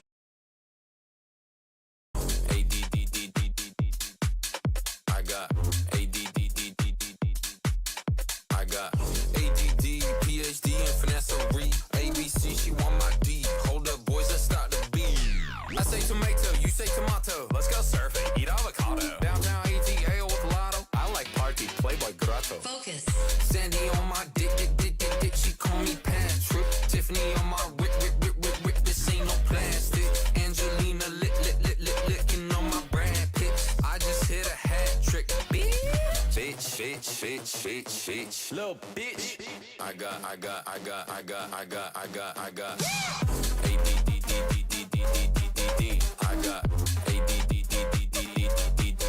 my attention's deficit shit unless you talking money. I got They talking about me. They writing my ADDD. They talking about me.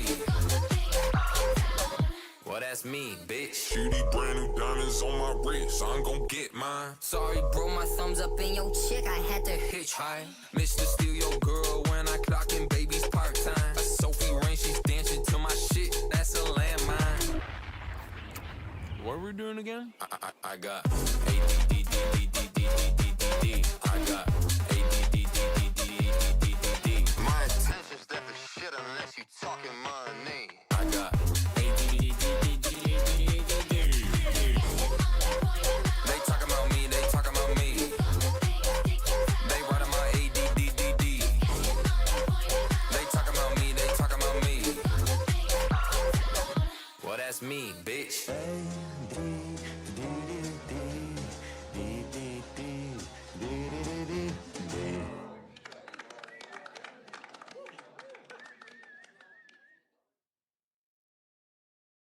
One time for the beat.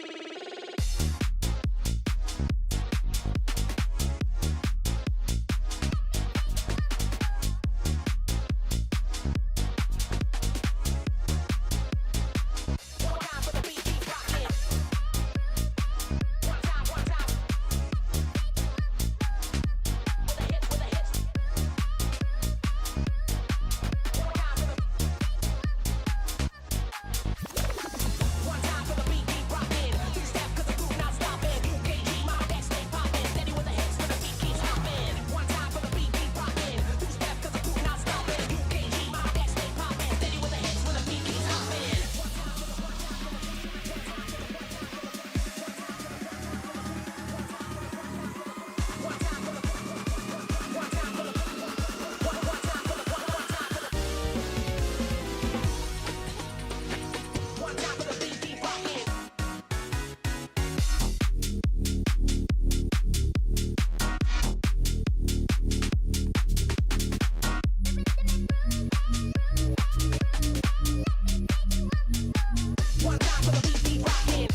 blah, blah, like something, something. 1 pump, 2 pump, 3 pump, wait, she working that shit, she left me comatose. 3 plus 6 is 9, this baby ain't talking about tic-tac-toe. She a little freak, I guess I'm an animal. E-I-E-I, 2-stepping like Cotton Eye Joe.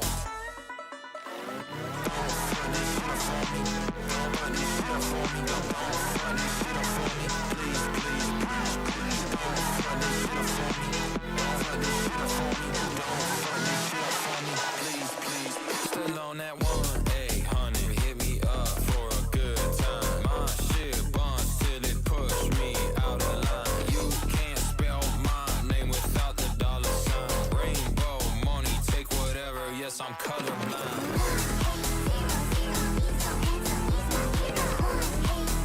It's that 1-800, hit my line.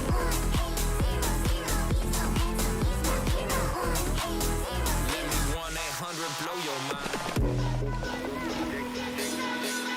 Yeah, dick real deadly, do little damage. Got like 20 children, they cannon for unsexy. Snap like sandwich, hit a double threesome, ride a tandem. Got good DNA, shawty thick, got TNA. I'm making moves, no POA. Ain't busting quick, no ETA. It's either she or maybe her. I cannot pick. I got that roly-poly-oly. It go tick, tick, tick, tick, tick. I'm at the Nino playing blackjack, always hit.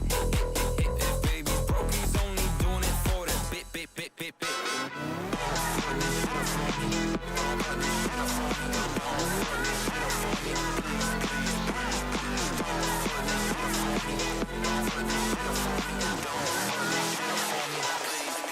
Still on that 1-800, hit me up for a good time. My shit bonds till it push me out of line. You can't spell my name without the dollar sign. Rainbow money, take whatever, yes, I'm colorblind.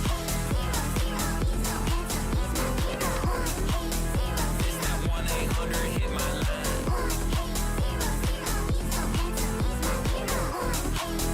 Let me 1-800 blow your mind.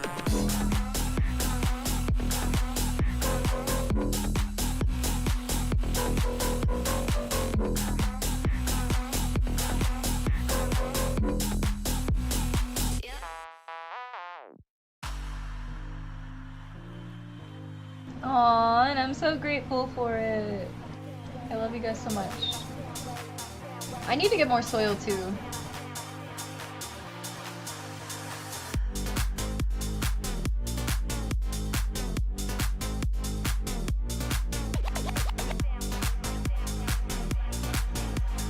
Absolute trouble, pure speed muscle. Never ever settle with the Melbourne shuffle.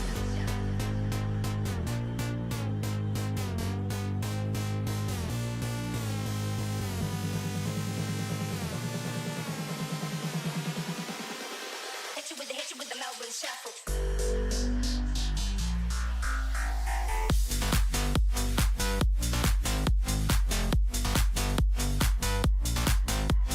Absolute trouble, pure speed muscle. Never ever settle with the Melbourne shuffle.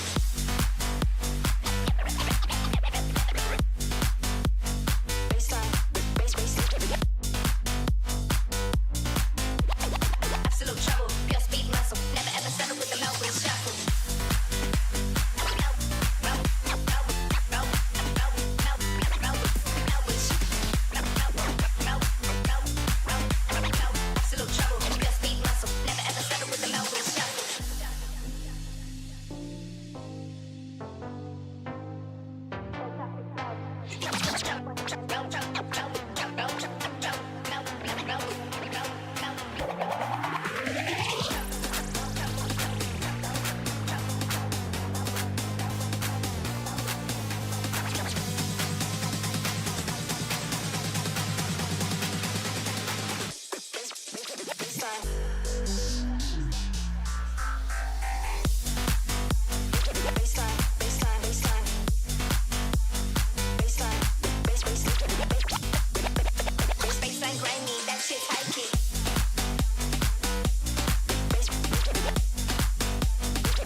Never ever settle with the Melbourne shuffle. Down waves, up and down waves to reach yourself from matter.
restoration projects on the planet.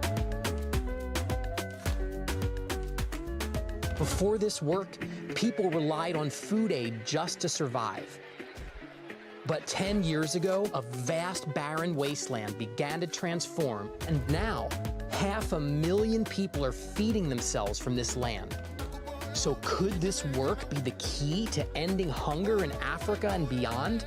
Let's find out. I'm traveling in the Sahel of Africa with the largest humanitarian agency on Earth, the United Nations World Food Program, the first responders to hunger in war zones and disasters. But what I came here to see is the mind-blowing work they're doing to actually solve hunger by fixing the underlying problem. Because when soils blow away and the land desertifies, people can't feed themselves. But what I'm witnessing here is the repair of soils and water across Africa at a scale that I never imagined possible. This is Africa's Great Green Wall, where a massive strip of trees is being planted across the continent to hold back the Sahara Desert. But the thing is, these places I went to are not places that just anyone can visit. Access is tightly controlled. But the WFP works wherever there's hunger in the world. So they invited me along on this mission to tell this critical story that almost no one knows about. And in this 4-part series, I'm explaining the details of some of the most important work of our time. We are here in Niger, Africa, known as Niger. In this nearly 5-square-mile block of land restoration, 5 different villages planted about 100,000 trees, put in about 20 tons of grass seed, and we can see the land is starting to come back to life. But will the plants survive? The key is to make sure they get enough water. But that's not easy to do in a desert because this region has what's called the drought-flood cycle. We have 9 dry months. The land becomes parched, and when the rains finally do come, the rain can't soak in, and it rushes down and it creates flooding in lowlands. But in the Sahel, we find an age-old water harvesting structure called the half moon. This simple structure has all of this capacity to store this water and hold this water until the water soaks down into the ground. There are a lot of different variations on these half-moon structures, and which one you choose depends on what your end goal is. Are you creating a forest, or a grassland, or a millet-growing area? And how well do the soils hold or drain water? But the basic idea is that the half-moon's laid out on contour, and it's dug so it intercepts the water flowing down slope during heavy rains. There are deep pits dug inside and outside of the half-moon called xi pits, which collect organic matter that blows or flows into the pits, and ultimately they allow for the deep soakage of rainwater into the ground. Oftentimes a tree is planted, as well as grasses and other seeds that germinate with the rains. Birds and wind bring in more seeds, and the half-moon becomes a concentration point for water, nutrients, plants, and animals. The ecosystem grows, and life returns. It's astoundingly simple, but how does it work in practice? This site is just 1 year old, and this site is the same design, but 8 years old. We've got the rows of half-moons with the trees planted in them, and now the trees are growing up. They're beginning to form a canopy over the ground. We see the grasses, we see the ground covered, and even now, we have water in these half-moons. So here you see this half-moon. This is still the water. At this stage, still harvesting a lot of water. We have different local species and a lot of grasses. It's good animal feed. This shade, this temperature, you already have 5 to 8 degrees less compared to the places that are without treatment. This is one of the best ways to improve food security because at the end of the day, this is a food basket in the making, but also nourish the land that nourishes people. You must be wondering just how this restoration creates food. You see, when land's restored, it produces the grasses that feed livestock, which means people have milk to drink and meat to eat. The native Sahel trees produce leaves and fruits that can be eaten by the tough camels and goats who browse the thorny branches in times of need during the long dry season. The trees shade, they hold the soil, they soak in water, they nourish livestock. What I'd seen so far looked promising, but it's a pretty young site that hasn't fully developed. I couldn't help but wonder, is a system like this really enough to end hunger? To find out the truth, I needed to visit the very best site they could take me to near the southern border with Nigeria. The border is porous and there are militant groups that sometimes cross over, so we needed a military escort. But visiting this mature site was critical to seeing the full extent of what is possible in this kind of restoration work. What you see behind me was once a barren wasteland with compacted hardpan where the water was rushing quickly off, not soaking in, no organic matter, no plants, no trees, and now we see a dramatic transformation of this landscape. When we look at satellite images from the last 7 years, we can see that the area of bare exposed soil has literally dropped to zero. This land has fully recovered its capacity to hold water and grow biodiversity. And that means the potential for growing food is huge. That is so clear that the government of Niger is all in for this mega restoration. And I got the inside scoop directly from the chief forest ranger of the state of Maradi.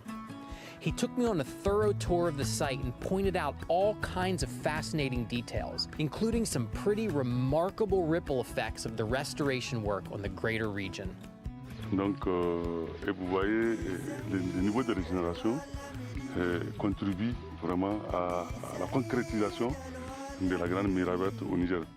So what I learned was, since we are at the edge of the Sahara Desert, this area is really affected by strong, hot winds coming from the desert.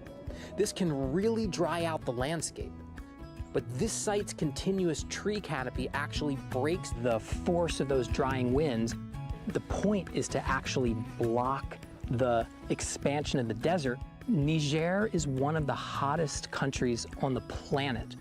The temperatures are significantly lower in these forested areas. And it's not just deep in the interior of the sites where you have all these trees, it's also the edges of the sites. We're seeing the same temperature effects. This whole project has become a biodiversity net.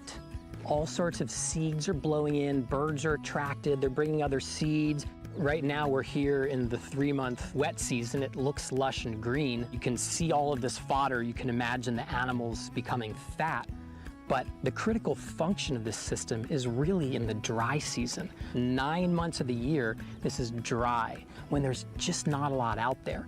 So this diverse perennial polyculture here provides types of foods that can be harvested in the dry season. There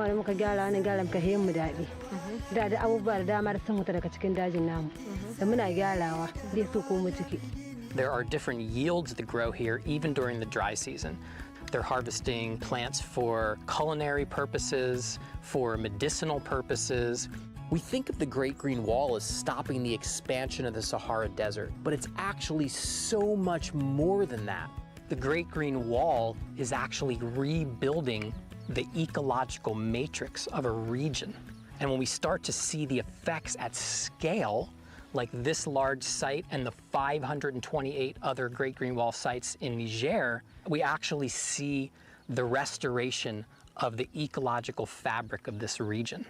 Just within this 800-hectare site, there are 3 million cubic meters of water that have soaked into the ground here instead of running off. And 15% of that water is actually soaking into the deep aquifer and regenerating the permanent water table. The actual effects on people's lives is a very tangible thing. We traveled to a new garden in the nearby village to see the real-life effects of a regenerated water table. Over time, the water table has risen, and there's water available, allowing for production pretty much to take place all year round. In this area where we are, this is just a 1.5 hectare market garden site, one of 9. communities here are now able to produce crops in these gardens because they're pumping water from the ground, water that has been improved from the rising water table due to the restoration activities that have taken place elsewhere. Before this activity, 9 out of every 10 children that were tested were malnourished. What we saw earlier in the market garden, the community is able to produce a variety of diverse nutritious foods, including vegetables and fruits, which are then also used in their local diets, contributing to a better nutrition for the community and lessening malnutrition for their children and for themselves. Over the last 5 years in Niger, an average of 3 million people per year were food insecure and needed food aid. But in that same time period, these resilience projects have gotten 500,000 people off of long-term food assistance. Let that sink in for a minute. 500,000 people are being fed from the 528 resilience projects in Niger. So this is obviously working on a lot of levels. But the big question is, how do we scale this up to the place where it can actually end regional hunger? In Niger, in the last 10 years, the World Food Program with the government and partners have restored about 300,000 hectares. When you do this type of land treatment, you're actually helping areas downstream because this water is soaking in. Then you also get this incredible wind protection effect. So for every hectare that you restore, you actually affect 3 times that amount of land. So the 300,000 hectares really is more like 900,000 hectares. Now, Niger is a huge country. The Sahel is a massive area. So this is still just a fragment of what needs to happen here, right? We're beginning to see a scale of solution that matches the scale of the problem. Walking through this, you can imagine that you're walking through the Great Green Wall. The Great Green Wall is the possibility of transforming desert lands, degraded lands into food baskets. Now the vision is how we can collectively put all hands on deck and make this regeneration in sub-Saharan Africa, in the Sahel, in Niger, an unprecedented game changer. The World Food Program supports these projects in a lot of ways, including equipment, training, food, and money for the people doing the work. This helps to stabilize the community while growing their natural resources. We can do this together with our partners. The government of Niger, they have taken resilience as their strong vision to transform rural areas in the country. This is very important within the context of Niger in terms of the concept of the land becoming the nourishing mother of the population. Nous avons voulu, en tout cas, que nos actions rentrent dans le cadre donc, de ces actions de la Grande Muraille Verte. It's basically saying that as WFP, we need to recognize that we can play a catalyst role, we can play a supporting role, but the biggest role and the biggest achievement is what actually communities are able to do by themselves. We really need to be engaged and motivated within the vision of the Great Green Wall. It means also a Great Green Wall against hunger. na taimako fam ku ba da abinci ku ba da kudi talakawa su ji daɗi a wurin Allah ku sami lada Allah kiyaye.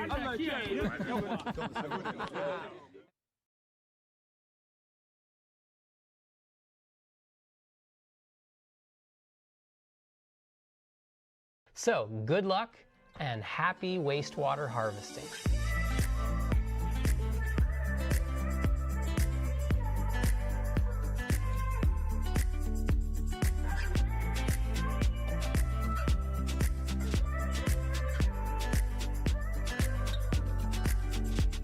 Plants and biologically active soil can clean dirty water. It's as simple as that. People are dying and ecosystems are being ruined by poor sanitation and lack of water treatment. Yet this is just one of the easiest things to fix when we collaborate with nature. We're talking about gray water, which is the slightly dirty water from showers, laundry, and sinks. And we're talking about black water, which is water from toilets and other really dirty uses. So let's start by looking at wetland plants. So the root systems of wetland plants are like giant festivals of microorganisms like bacteria and fungi.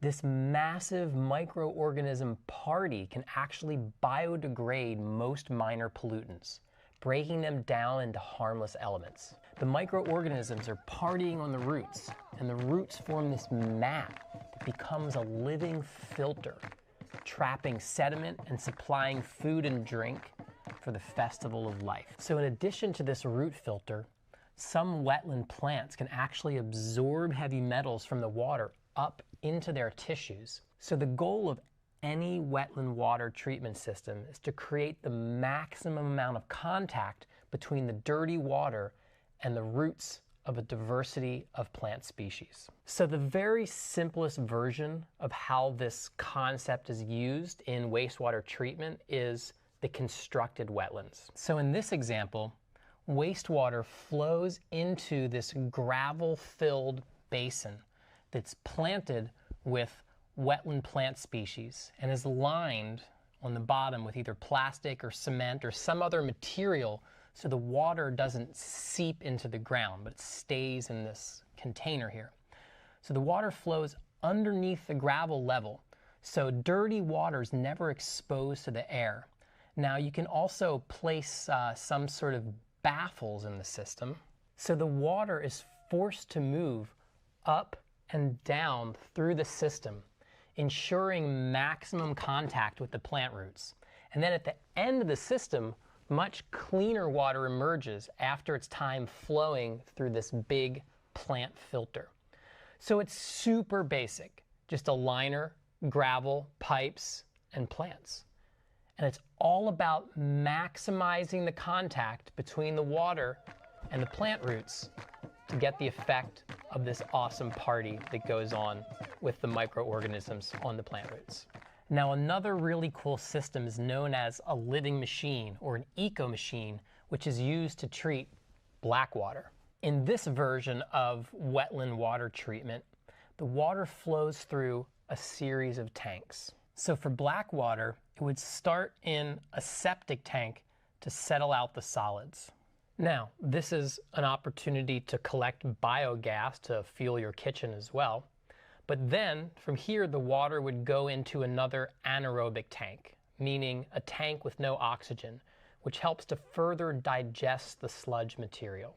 So from the anaerobic environment, we would then radically change the environment of the water and flow it into a tank full of plants where oxygen is actually pumped in. So there's lots of biological activity in the water.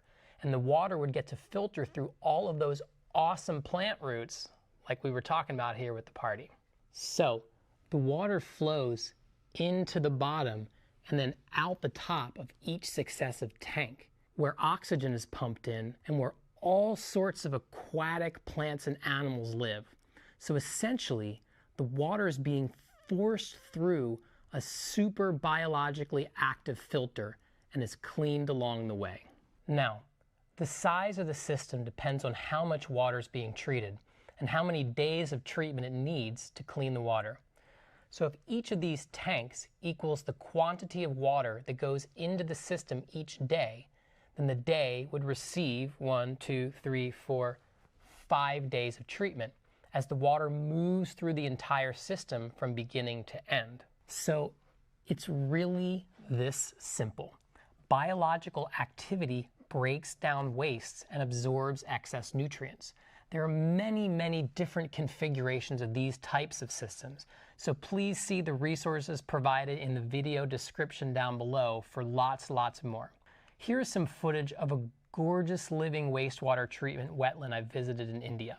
And this system handles all of the water from a hotel complex, including toilets. So the dirtiest household waste can be treated with plants and oxygen. But it's even simpler when we're treating the barely dirty water coming from showers and laundry. So let's check out some gray water systems.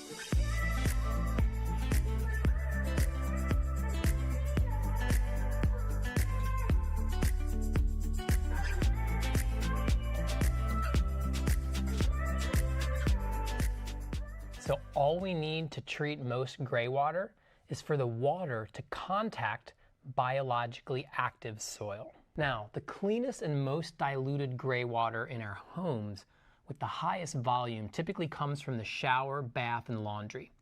The kitchen and bathroom sinks actually have pretty concentrated pollutants and may require a grease trap, so they're not really the easiest sources of gray water to recycle and may be better categorized as black water. Now you need to consider what products you're using that are going down your drain and into your gray water system.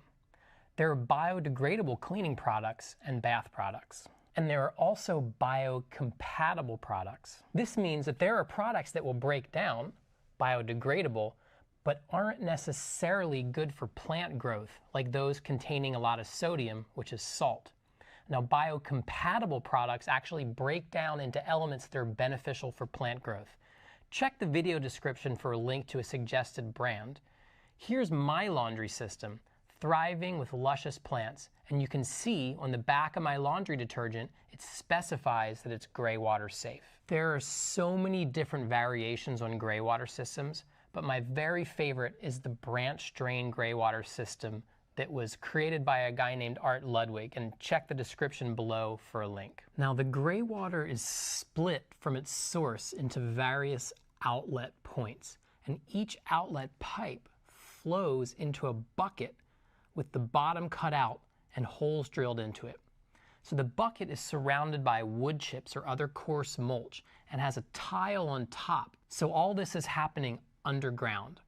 The water spills out of the pipe and has a free fall to the bottom of the bucket. So there's no contact between the pipe and the soil. This is super important because one of the main risks for your system is having roots clog your pipe up. So the water spills into this chamber, and then it soaks into the wood chips, which act as a sponge. Now, around the wood chips are planted perennial plants, like trees, whose roots find their way into the wood chip sponge and have a continual supply of water every time you take a bath. Now, the wood chips buffer the hot water, and the whole area becomes super biologically active with the gray water, soil, and wood chips. Now, eventually, these wood chips will break down into soil, and all that biology cleans and feeds on the dirt from your shower, and an oasis of luxuriant perennial plants grow as a result. And it all stays underground, so there's no possible contact between people or animals and the dirty water. And you can remove the tile to check on the system and make sure it's all flowing nicely. So that is just one super simple example. And like I said, there are hundreds of variants, but the basic principles are the same. Clean the water with biologically active soil and plants.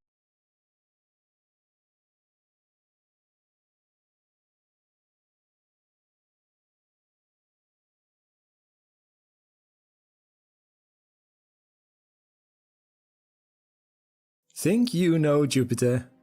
Think again.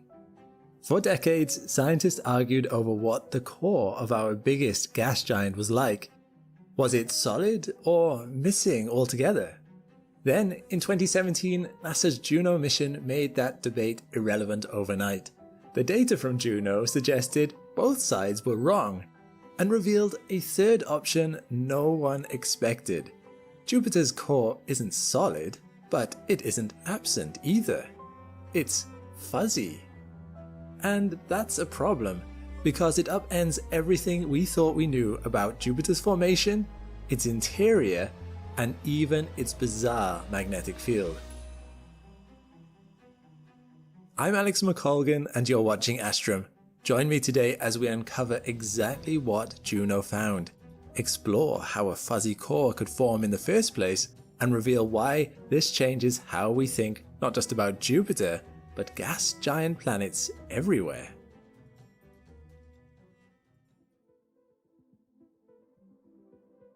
For decades, two competing theories dominated the scientific conversation around Jupiter's core. Many supported the gravitational collapse theory, which suggests that Jupiter formed directly from the collapse of a gas cloud under its own gravity. This would have happened in the colder, outer reaches of the solar system before Jupiter migrated to its current location. In this scenario, the gas giant would have no core at all. It would simply be a layer cake of churning gas all the way through. But this theory didn't have the whole scientific community convinced. Others were almost certain Jupiter's core was solid, made up of heavy elements like carbon, nitrogen, oxygen, magnesium, silicon, and iron. As this solid core grew larger and larger, its gravity started capturing more hydrogen and helium, swirling it together over millions of years to form the planet we all recognize today. Intuitively, this seems to make sense. Our solar system formation models suggest giant planets could be created this way, since ice and rock would condense first in the outer solar nebula, capturing gases in their gravity as they migrated inward. This theory, known as the core accretion model, predicted a dense, well-defined core with a clear boundary separating the compact center from the surrounding layers of gas. To resolve the debate, early missions to Jupiter all took their turn trying to discern what lies beneath the red giant's dramatic atmosphere. By the 1990s, scientists knew that Jupiter was rich in heavy elements, implying the planet was made of more than just hydrogen and helium. The Galileo mission also found evidence that Jupiter's magnetic field must somehow be generated by liquid, metallic hydrogen in its interior. But if the core is purely liquid, how did Jupiter form in the first place? The standard theory of planetary formation requires a solid nucleus to start gas capture. If Jupiter once had such a core, but somehow lost it, how did that happen? Could everything we know about how gas giants form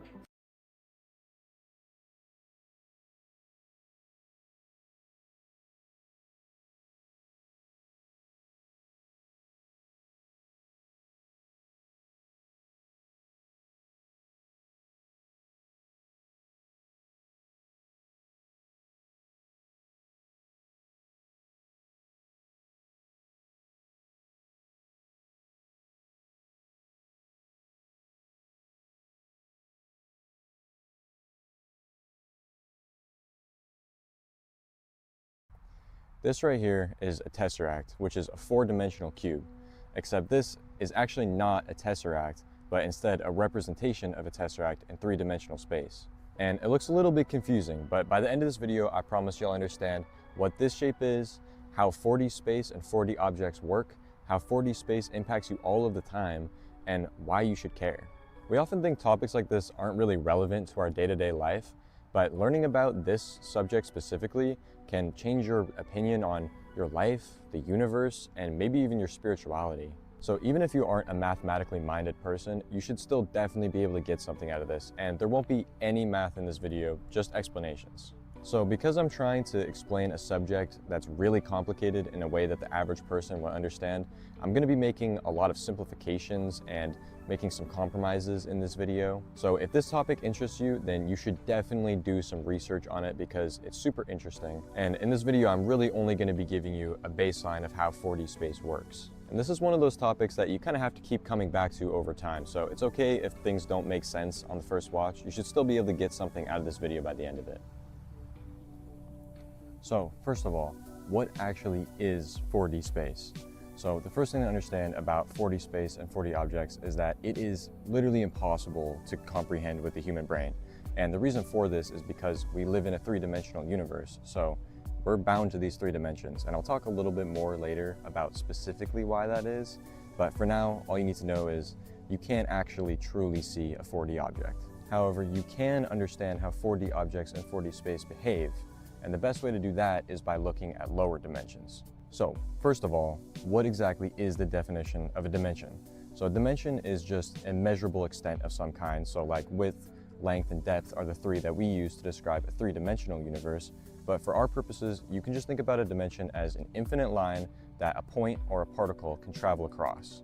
Because this particle can travel in 2 directions, each dimension will have 2 directions associated with it. And we use numbers to measure that particle's movement. So a positive number would mean that particle is moving forward, and a negative number means it's moving backwards. So personally, I think the best way to really internalize this understanding is to look at graphs. And you've likely used graphs before to obviously graph things or to solve problems in school. And graphs are an example of a two-dimensional space, meaning that we only need two numbers to measure where any particle or point is in that space. We have the y dimension, which is up and down, and we have the x dimension, which is side to side.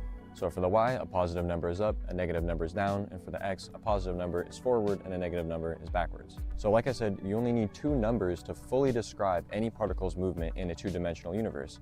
And of course, if you removed one of those dimensions, you would only need one number. So what happens if you add a dimension? Well, you could probably guess that you would make a three-dimensional graph. So now you need three numbers to fully describe a particle's movement in that space.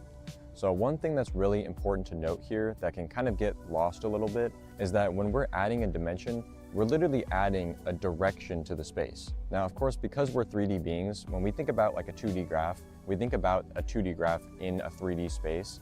But if you lived on that 2D graph, then you would only have those two dimensions, and one of those sides would be infinitely thin. But as a two-dimensional being, you would not know that. You wouldn't be able to recognize that. So when we add dimensions, it's almost like we're adding another side to reality, which isn't like technically a mathematically true statement, but it gets the point across. So logically, in order to make a four-dimensional space, you would just have to add another dimension to a three-dimensional space. So now you would need four numbers to describe a particle. On the top of a cliff in a remote desert, I noticed these geometric patterns. Hi, this is Matt Baker. Last year, after an 8-part video series, we released our Christian Denominations Family Tree poster, which includes every major branch of Christianity and shows how they are all related.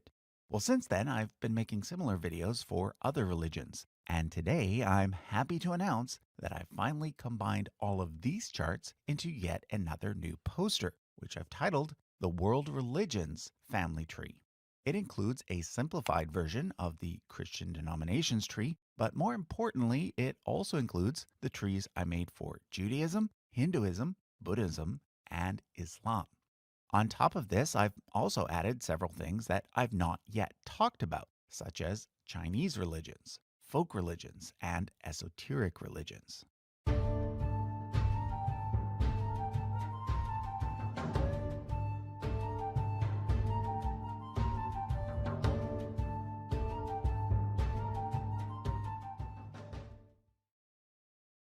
So first of all, you can see here at the top that I've included an infographic showing the approximate number of followers in each major religion, so that you can get a rough idea of how the world population breaks down. Now, regardless of which data source one uses, I've used the one from an organization called the Pew Research Center. What every source agrees on is that the 4 largest religions in the world are, in order, Christianity with around 2.4 billion followers, Islam with around 1.8 billion, Hinduism with 1.2 billion, and Buddhism with 500 million.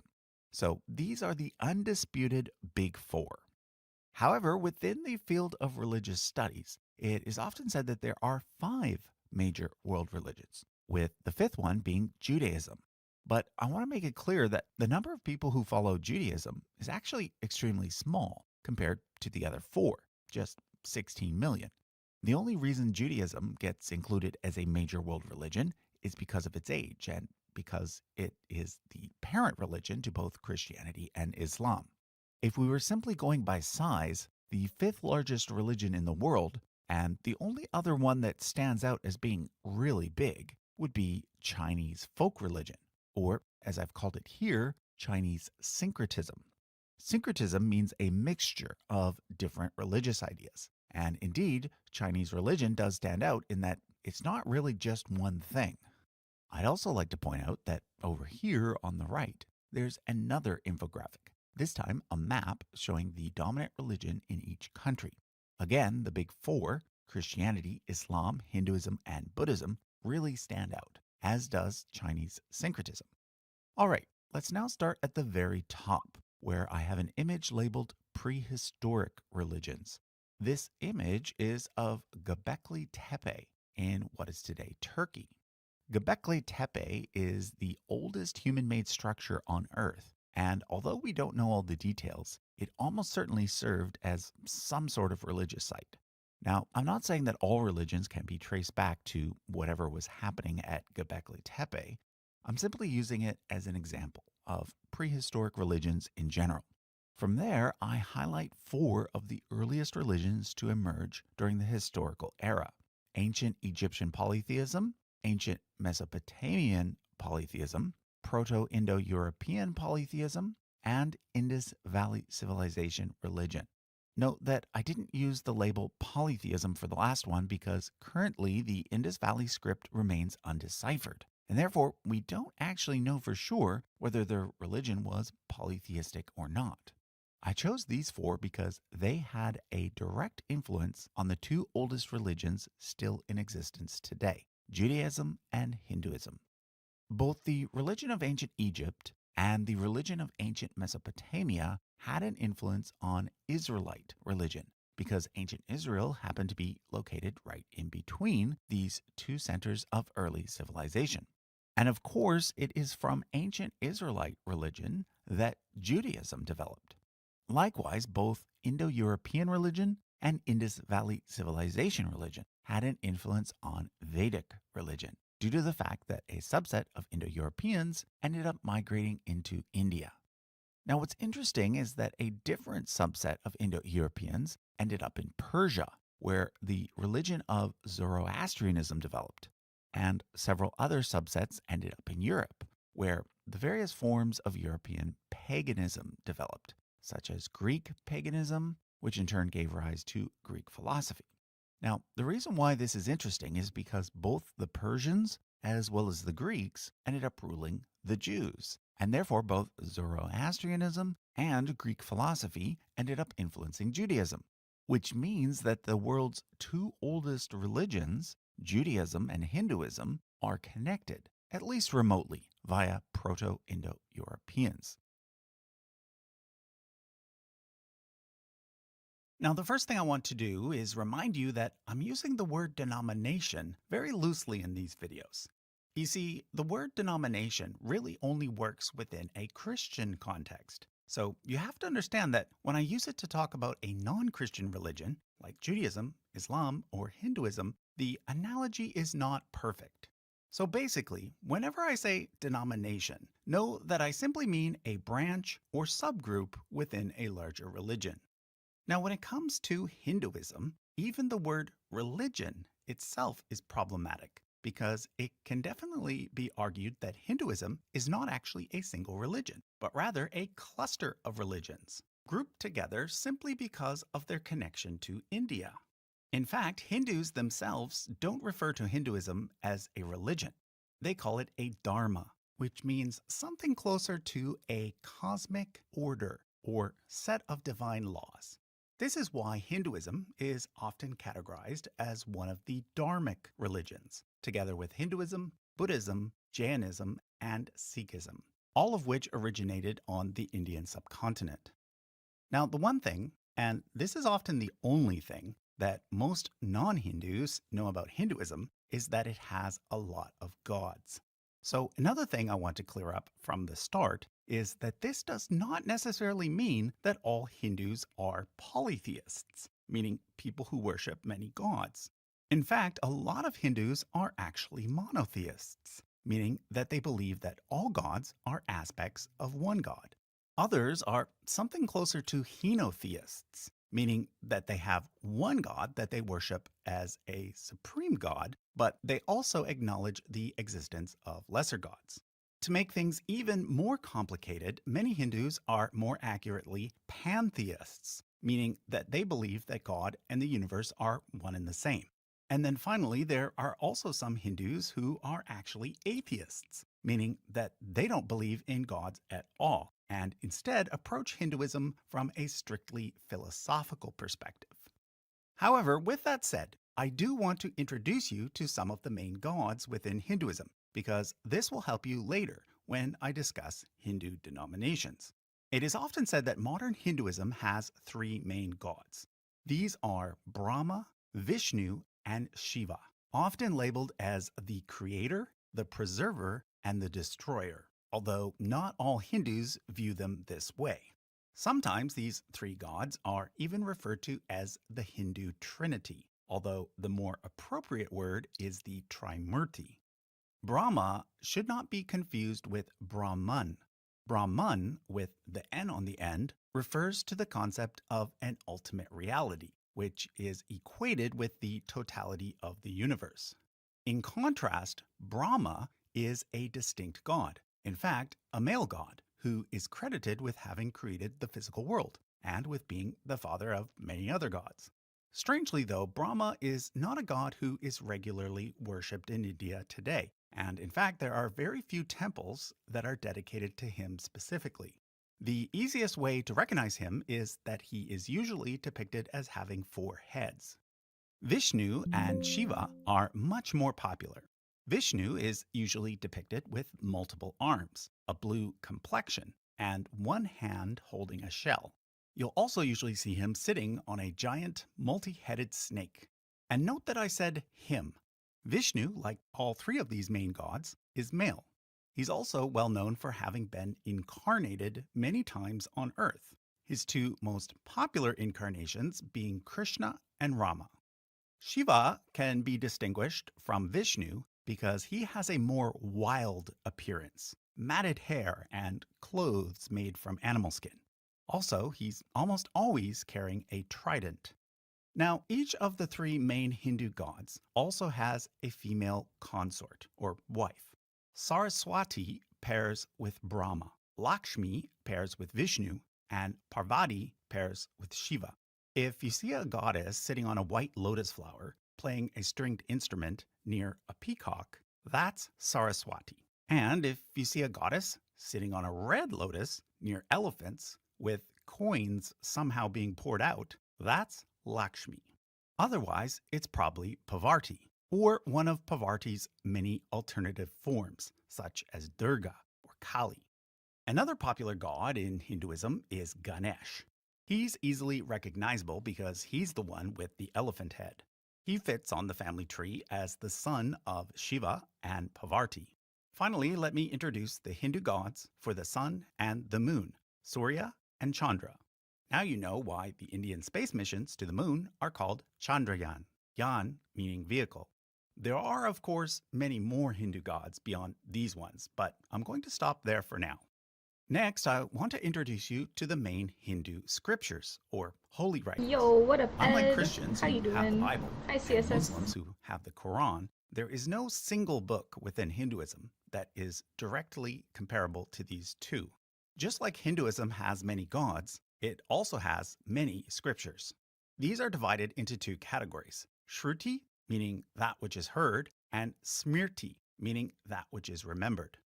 Shruti is considered more authoritative, and it consists of the 4 Vedas: the Rig Veda, which is the oldest, followed by the Yajurveda and Samaveda, and finally the Atharveda, which is the most recent. In turn, each Veda also has 4 parts, or layers. The oldest layers are the Samhitas, which are kind of like hymns or prayers. Next, there are the Aranyakas, which are instructions about rituals and ceremonies. And then the Brahmanas, which are commentaries on those instructions. Finally, there are the Upanishads, which, keep in mind, were added last. These are more philosophical and represent Hinduism's transition from a mere system of ancient rituals to what we today consider to be a fully fledged religion. Smriti consists of an even larger collection of writings. I'm going to mention just 3. First, there are the Mahabharata and Ramayana, 2 epic poems that are sort of like the Iliad, but much, much longer. One small section of the Mahabharata is known as the Bhagavad Gita, which is often the only set of Hindu scriptures that most Westerners are familiar with. Previously, I did a whole video on the Mahabharata and the family tree of its characters. So if you want to learn more about that, I'll leave a link to it in the description. Finally, included in the Smriti are the Puranas, a large collection of stories and encyclopedic information that cover everything from the genealogy of the gods to the history of royal dynasties. Okay, so now that you have some background on the Hindu gods and Hindu scriptures, let me now talk about how the religion we call Hinduism developed. Like I did in the Christian series, I'm going to offer you 2 scenarios. the one that is told by those who take the Hindu scriptures literally, and the one that is told by secular academics. According to the traditional Hindu view, the people living in India today are the direct descendants of the people who were living there 10,000 years ago. And throughout that entire time, the Hindu religion has pretty much been the same. In fact, one view within Hinduism is that history is cyclical and made up of 4 ages, with each one being worse than the one before. Once the 4 ages are completed, the whole process repeats itself. Currently, we are in the 4th age, which started around 3100 BCE, around the time of the Mahabharata War. According to the traditional Hindu view, the most important scriptures, the Vedas, are authorless and were revealed to certain sages before this through intense meditation. However, near the end of the 3rd age, a sage named Vyasa compiled them in the form that we have them in today, in addition to writing the Mahabharata and the Puranas. Now, as you might have guessed, the secular view of how Hinduism developed is quite different. According to the academic consensus, what we call Hinduism today evolved slowly over time and has its roots in at least 3 different places. One of these is the Indus Valley Civilization, which is one of the 3 oldest civilizations on Earth, the other 2 being Egypt and Sumer. However, unlike with ancient Egyptian hieroglyphs and Sumerian cuneiform, we cannot read the writing left behind by the Indus Valley Civilization, and hence we cannot know for sure what their religion was and how it might be connected to Hinduism. There are some tantalizing hints, though, such as this Indus Valley seal, which shows a figure who shares certain attributes in common with the Hindu god Shiva. Then there are local folk religions that likely developed throughout the Indian subcontinent, each with their own local god. To this day, there are rural villages in India that still follow a kind of folk Hinduism that combines certain Hindu practices with the worship of a local god who actually predates Hinduism. Finally, there's Proto-Indo-European religion, the same religion that gave birth to the pantheon of gods worshipped by the Greeks, Romans, and Germanic tribes. For example, the main gods worshipped by the Proto-Indo-Europeans include a sky father named Deus, a young goddess of the dawn named Hausos, and a set of twins associated with horses. In Greece, Deus became known as Zeus, and in many European languages today, the word for God is still something like Dieu or Dios. There's also a Greek goddess of the dawn named Eos, and a pair of twins in Anglo-Saxon legend named Hengist and Horsa. What about in India, though? Well, what do you know? In the Rig Veda, which remember is the oldest set of scriptures in Hinduism, it too mentions a sky father deity named Dyaus. And it also has a goddess of the dawn called Ushas, and a set of twins called the Ashvins, Ashvin being the Sanskrit word for horseman. But don't get me wrong, I am not saying that I agree with the now debunked Aryan invasion theory. That theory, which clearly had racist overtones, claimed that lighter-skinned Indo-Europeans called Aryans conquered the earlier darker-skinned inhabitants of India in some sort of dramatic fashion, causing the sudden demise of the Indus Valley Civilization.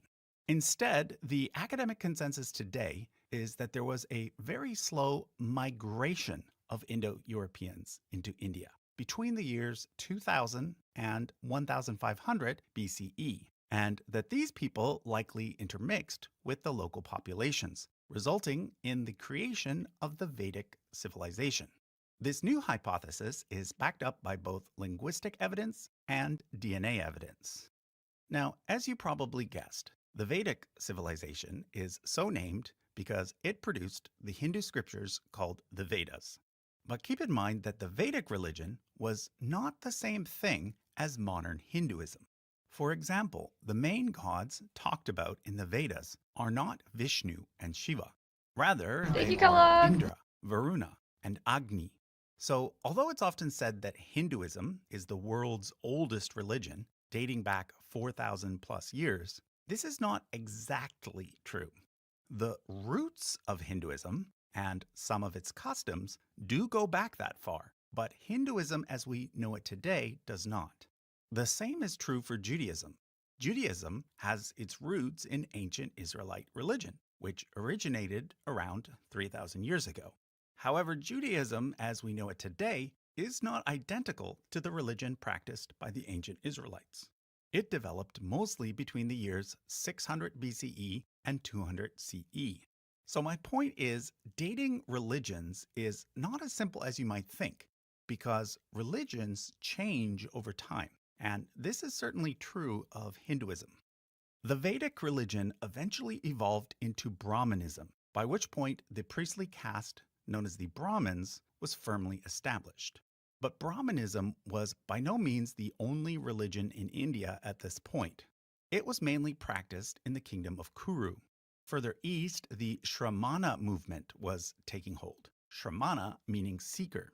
Shramanas rejected the authority of the Vedas, as well as the Brahmins, and instead promoted rigid self-discipline and the rejection of worldly pleasures. It was out of the Shramana movement that the religions of Buddhism and Jainism developed.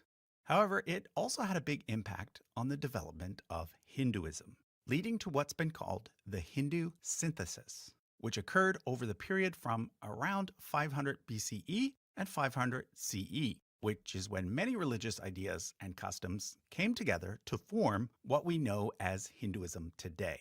It was during this period that the Mahabharata, Ramayana, and Puranas were written, and it was after this period that Indian religious views could now be divided into clear categories called Astika and Nastika. Astika schools of thought are considered orthodox by Hindus Axis. because they How are all you? accept the authority of the Vedas. The 6 Astika, or schools of Hinduism,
I'm doing good. Thanks for asking. Just getting caught up on some things.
Play some League now that I'm Jinx.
Sorry you can't sleep, Pinky. It's good to see you though.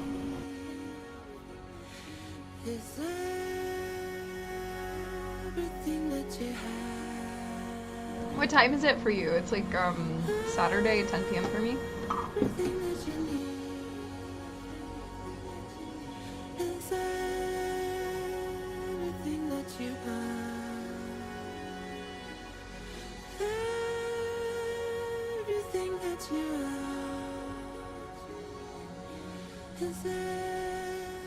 Everything you need,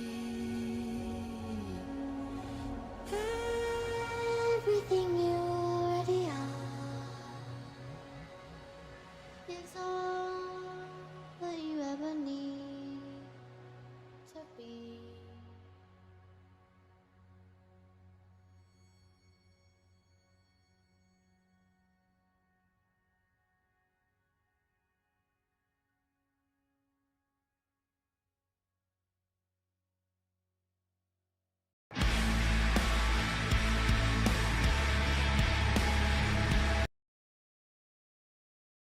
In the exposed rock formation.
Okay, I'm gonna restart real quick and play some beat, I think.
Lost in your eyes.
Welcome home. I've never asked a squirrel to tell me a story. I've never expected...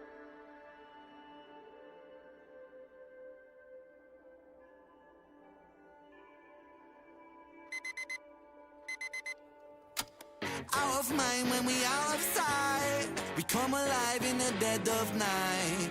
Blood is thick and it's eye for actually, mate, just fuck this. I can't really be bothered, man. Fuck that. Fuck it. Yeah.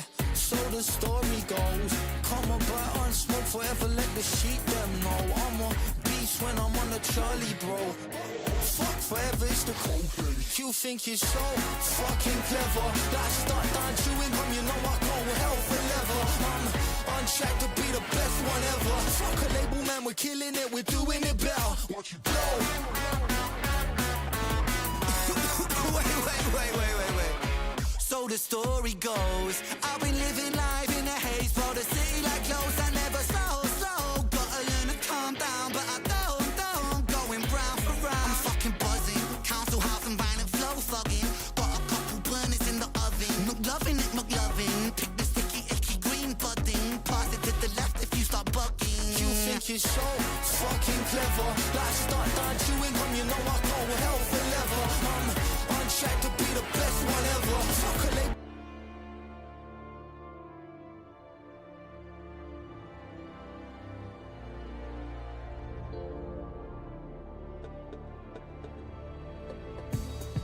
Welcome back to Science Click.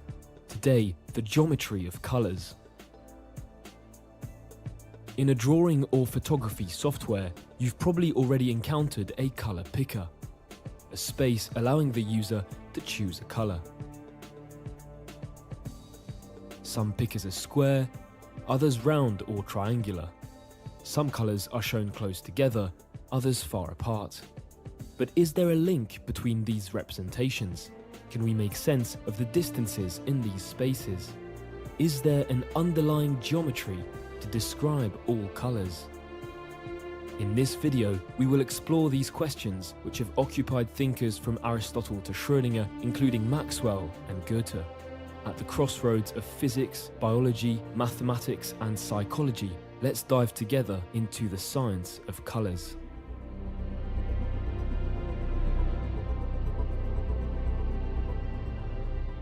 To begin with, what is a colour? Contrary to what one might think, objects do not have an intrinsic colour. Colours are feelings, subjective perceptions created by our brain when our eyes receive light. The light from the sun, for instance, is a wave which can be interpreted as the sum of several waves with different lengths, like the different notes that make up a music chord. Objects absorb some of these waves and reflect others. This apple, for example, contains pigments in its skin which absorb short waves and reflect long waves. Our eyes are sensitive to these different wavelengths, and they transmit a signal to the brain which gets interpreted as the sensation of color. Red in this case. To tackle the problem in order, let's start by focusing on light.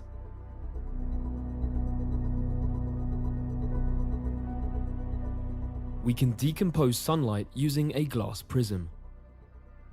The waves interact with the atoms and are diverted differently depending on their length. We thus observe the individual color of each wavelength.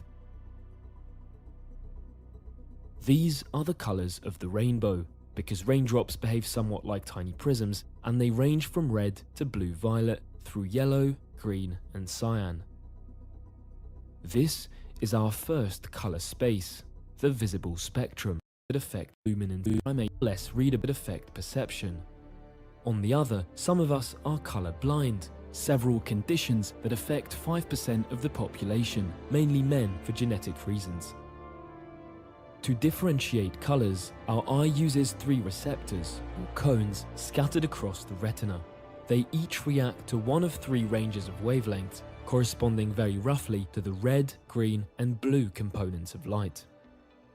Our brain constructs the colors we perceive from these 3 signals, and this is why the space of colors systematically has 3 dimensions: red, green, blue, or hue, saturation, brightness.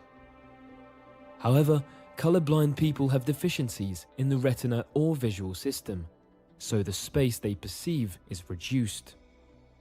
Depending on which receptors are affected, there are several types of color blindness, each with their own color space, sometimes spanning only 2 or even a single dimension. At the dawn of the 20th century, psychologist and mathematician Christine Ladd Franklin proposed that color vision appeared gradually over the course of evolution. The first eyes distinguished only one dimension between light and dark. A second dimension then appeared, allowing us to differentiate long from short waves, yellow from blue. Finally, a third dimension differentiates long from medium waves, red from green. Our distant ancestors also perceived a fourth dimension in the ultraviolet, which many animals have retained to this day. But mammals would have lost 2 of these dimensions, forced to hide under the reign of the dinosaurs. Even today, a tiger is still perfectly camouflaged in the eyes of its prey, which can only perceive 2 dimensions. In humans and certain primates, the third dimension of color has reappeared more recently. That said, there are also a few tetrachromatic humans with a 4th cone between red and green, particularly some women in northern England. Researchers are interested in whether they actually perceive a differently colored world from our own.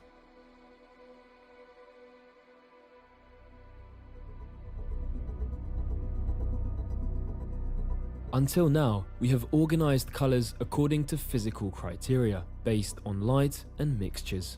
But while these diagrams are useful mathematically, they do not reflect how we perceive colors from a sensory point of view. Blue or yellow hues, for instance, seem more compressed than green ones. The distances in the diagram have nothing to do with our perception of the differences between colors. Some are far apart, while they appear similar. While preparing this video, I asked for your help to try to measure this effect. A huge thank you, as we collected tens of thousands of responses for the experiment. The goal was to determine at what distance in the diagram we can no longer distinguish 2 colors. I asked you to play a game in which you had to identify which of the 3 colors was different from the other 2. By repeating the operation with different combinations of colors on more than 1 million samples, the results of the test enable us to plot a set of ellipses, which represent regions in which the colors are statistically indistinguishable for our eyes. They all differ in size and orientation, which indicates that the diagram is not faithful to our perception of the differences between colors. For instance, around blue, it's easier to distinguish colors in this direction than in this one. This was actually a crude reproduction of a famous experiment carried out by David McAdam in 1942. Thus, in parallel to the physical approach, another approach was developed, the psychological approach. Some, like Goethe or Hering, sought to organize colors directly from sensations. According to them, our perception is based on fundamental oppositions between black and white, red and green, yellow and blue.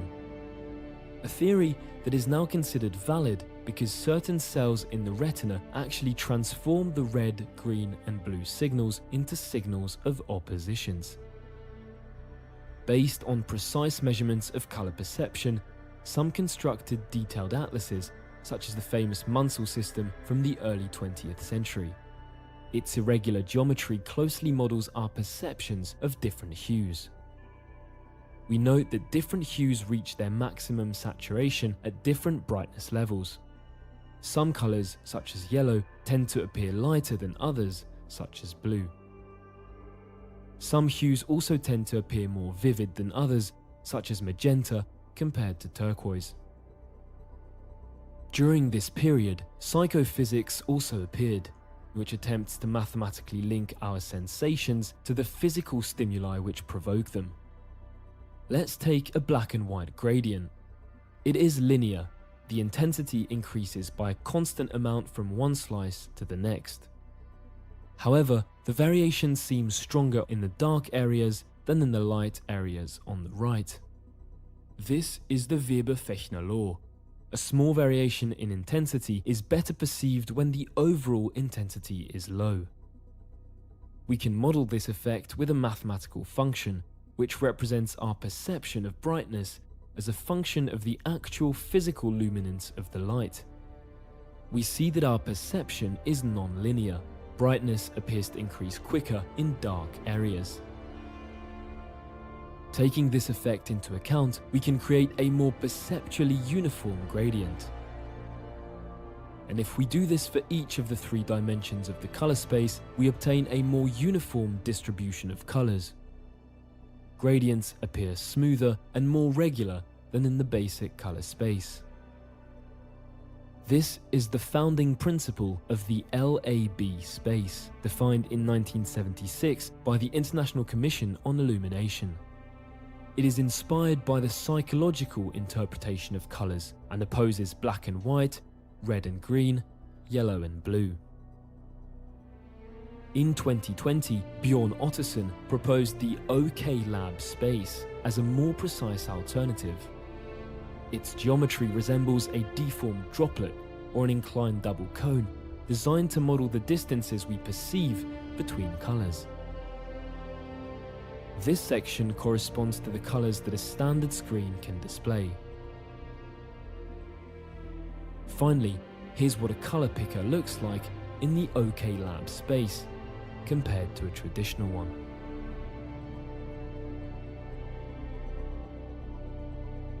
Today, new mathematical spaces and models are used to describe colors more accurately than ever before.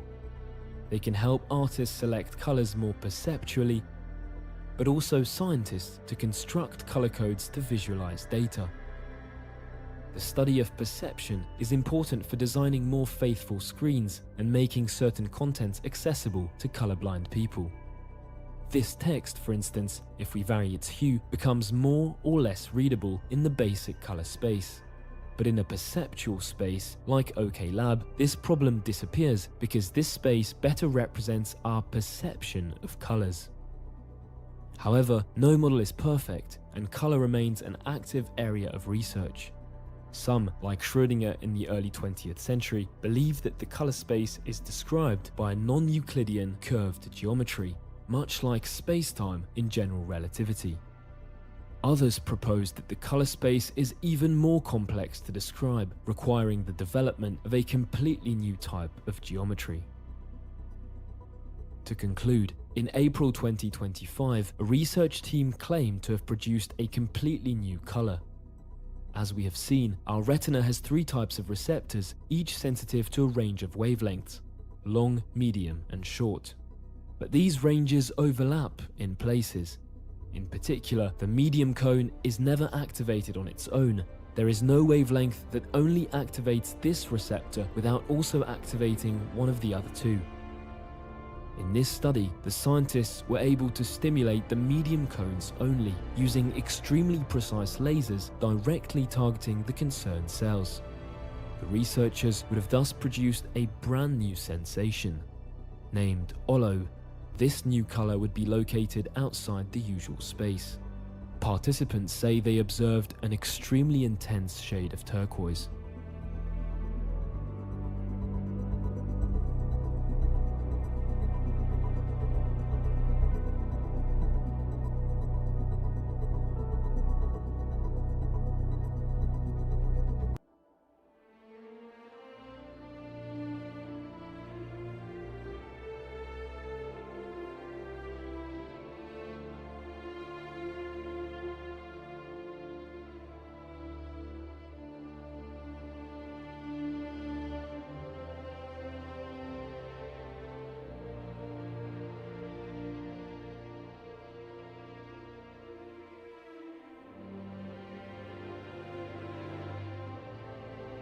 You don't actually understand the Big Bang Theory because what they teach in schools is wrong. I know this because I just got my degree in physics and what they taught us isn't actually what most physicists believe. When I started writing this video, I basically just wanted to explain what the Big Bang was and prove anyone who didn't believe it wrong. But it turns out I was wrong. Most physicists today no longer believe that the Big Bang was the beginning of the universe. Ultimately, I just want to answer the question that I think everyone has about the Big Bang Theory. What was it that actually banged? Was it a singularity? Nothing? What? So let's get to the bottom of this together, and please enter this video with an open mind. Clear all your beliefs about the Big Bang, and I'm sure you'll have your mind blown. Long before modern science had been created, humans looked to the stars and wondered about our place in the universe. There were seemingly infinite descriptions of how the universe came to be. Hundreds of gods with their own creationist stories. The Greek atomists believed that the universe was infinite in space and time. The Hindus, Stoics, and Buddhists all believed that the universe went through cycles of creation and destruction. And then in 1687, 44-year-old Isaac Newton published his now famous Principia. In it, he showed that the same laws that described motion here on Earth are true across the universe as a whole. Newton's gravity was born. But there was a problem. If his universal law of gravity were true and every object with mass would attract one another, then surely this force would cause the universe to simply collapse in on itself. Newton borrowed his solution from the Greeks. He basically said that the universe were infinite with no center, and so the matter wouldn't collapse together as the unseen planets and stars would balance the entire system perfectly. Our first model for the universe was born, the static universe. Newton's description of the universe was not only infinite in space, but also in time. Newton was a Christian and therefore believed that his God may have created the universe, but didn't do so at any point in time. This idea of the static universe became widely accepted. That was until some people realized it had a problem. When people looked up to the sky at night, they saw bright spots of light coming from stars and large expanses of darkness. But if the universe were really infinite and eternal as described by Newton, you should be able to look in any direction and see something. A star, a galaxy. This would make the night sky as bright as the sun. And yet that is not what we see. The universe must therefore not be infinite, static, and eternal. Something had to change. And that change came over 200 years later, and as with many things in physics, it came from Albert Einstein. In 1915, Einstein published his brilliant theory of relativity, and in it he made a bold discovery. As an observer speeds up, time slows down and length contracts. The closer you get to the speed of light, the slower time ticks, until at the speed of light, if you could reach it, time stops altogether. Space and time are therefore innately connected. They are one and the same thing, and they form the very fabric of the universe itself.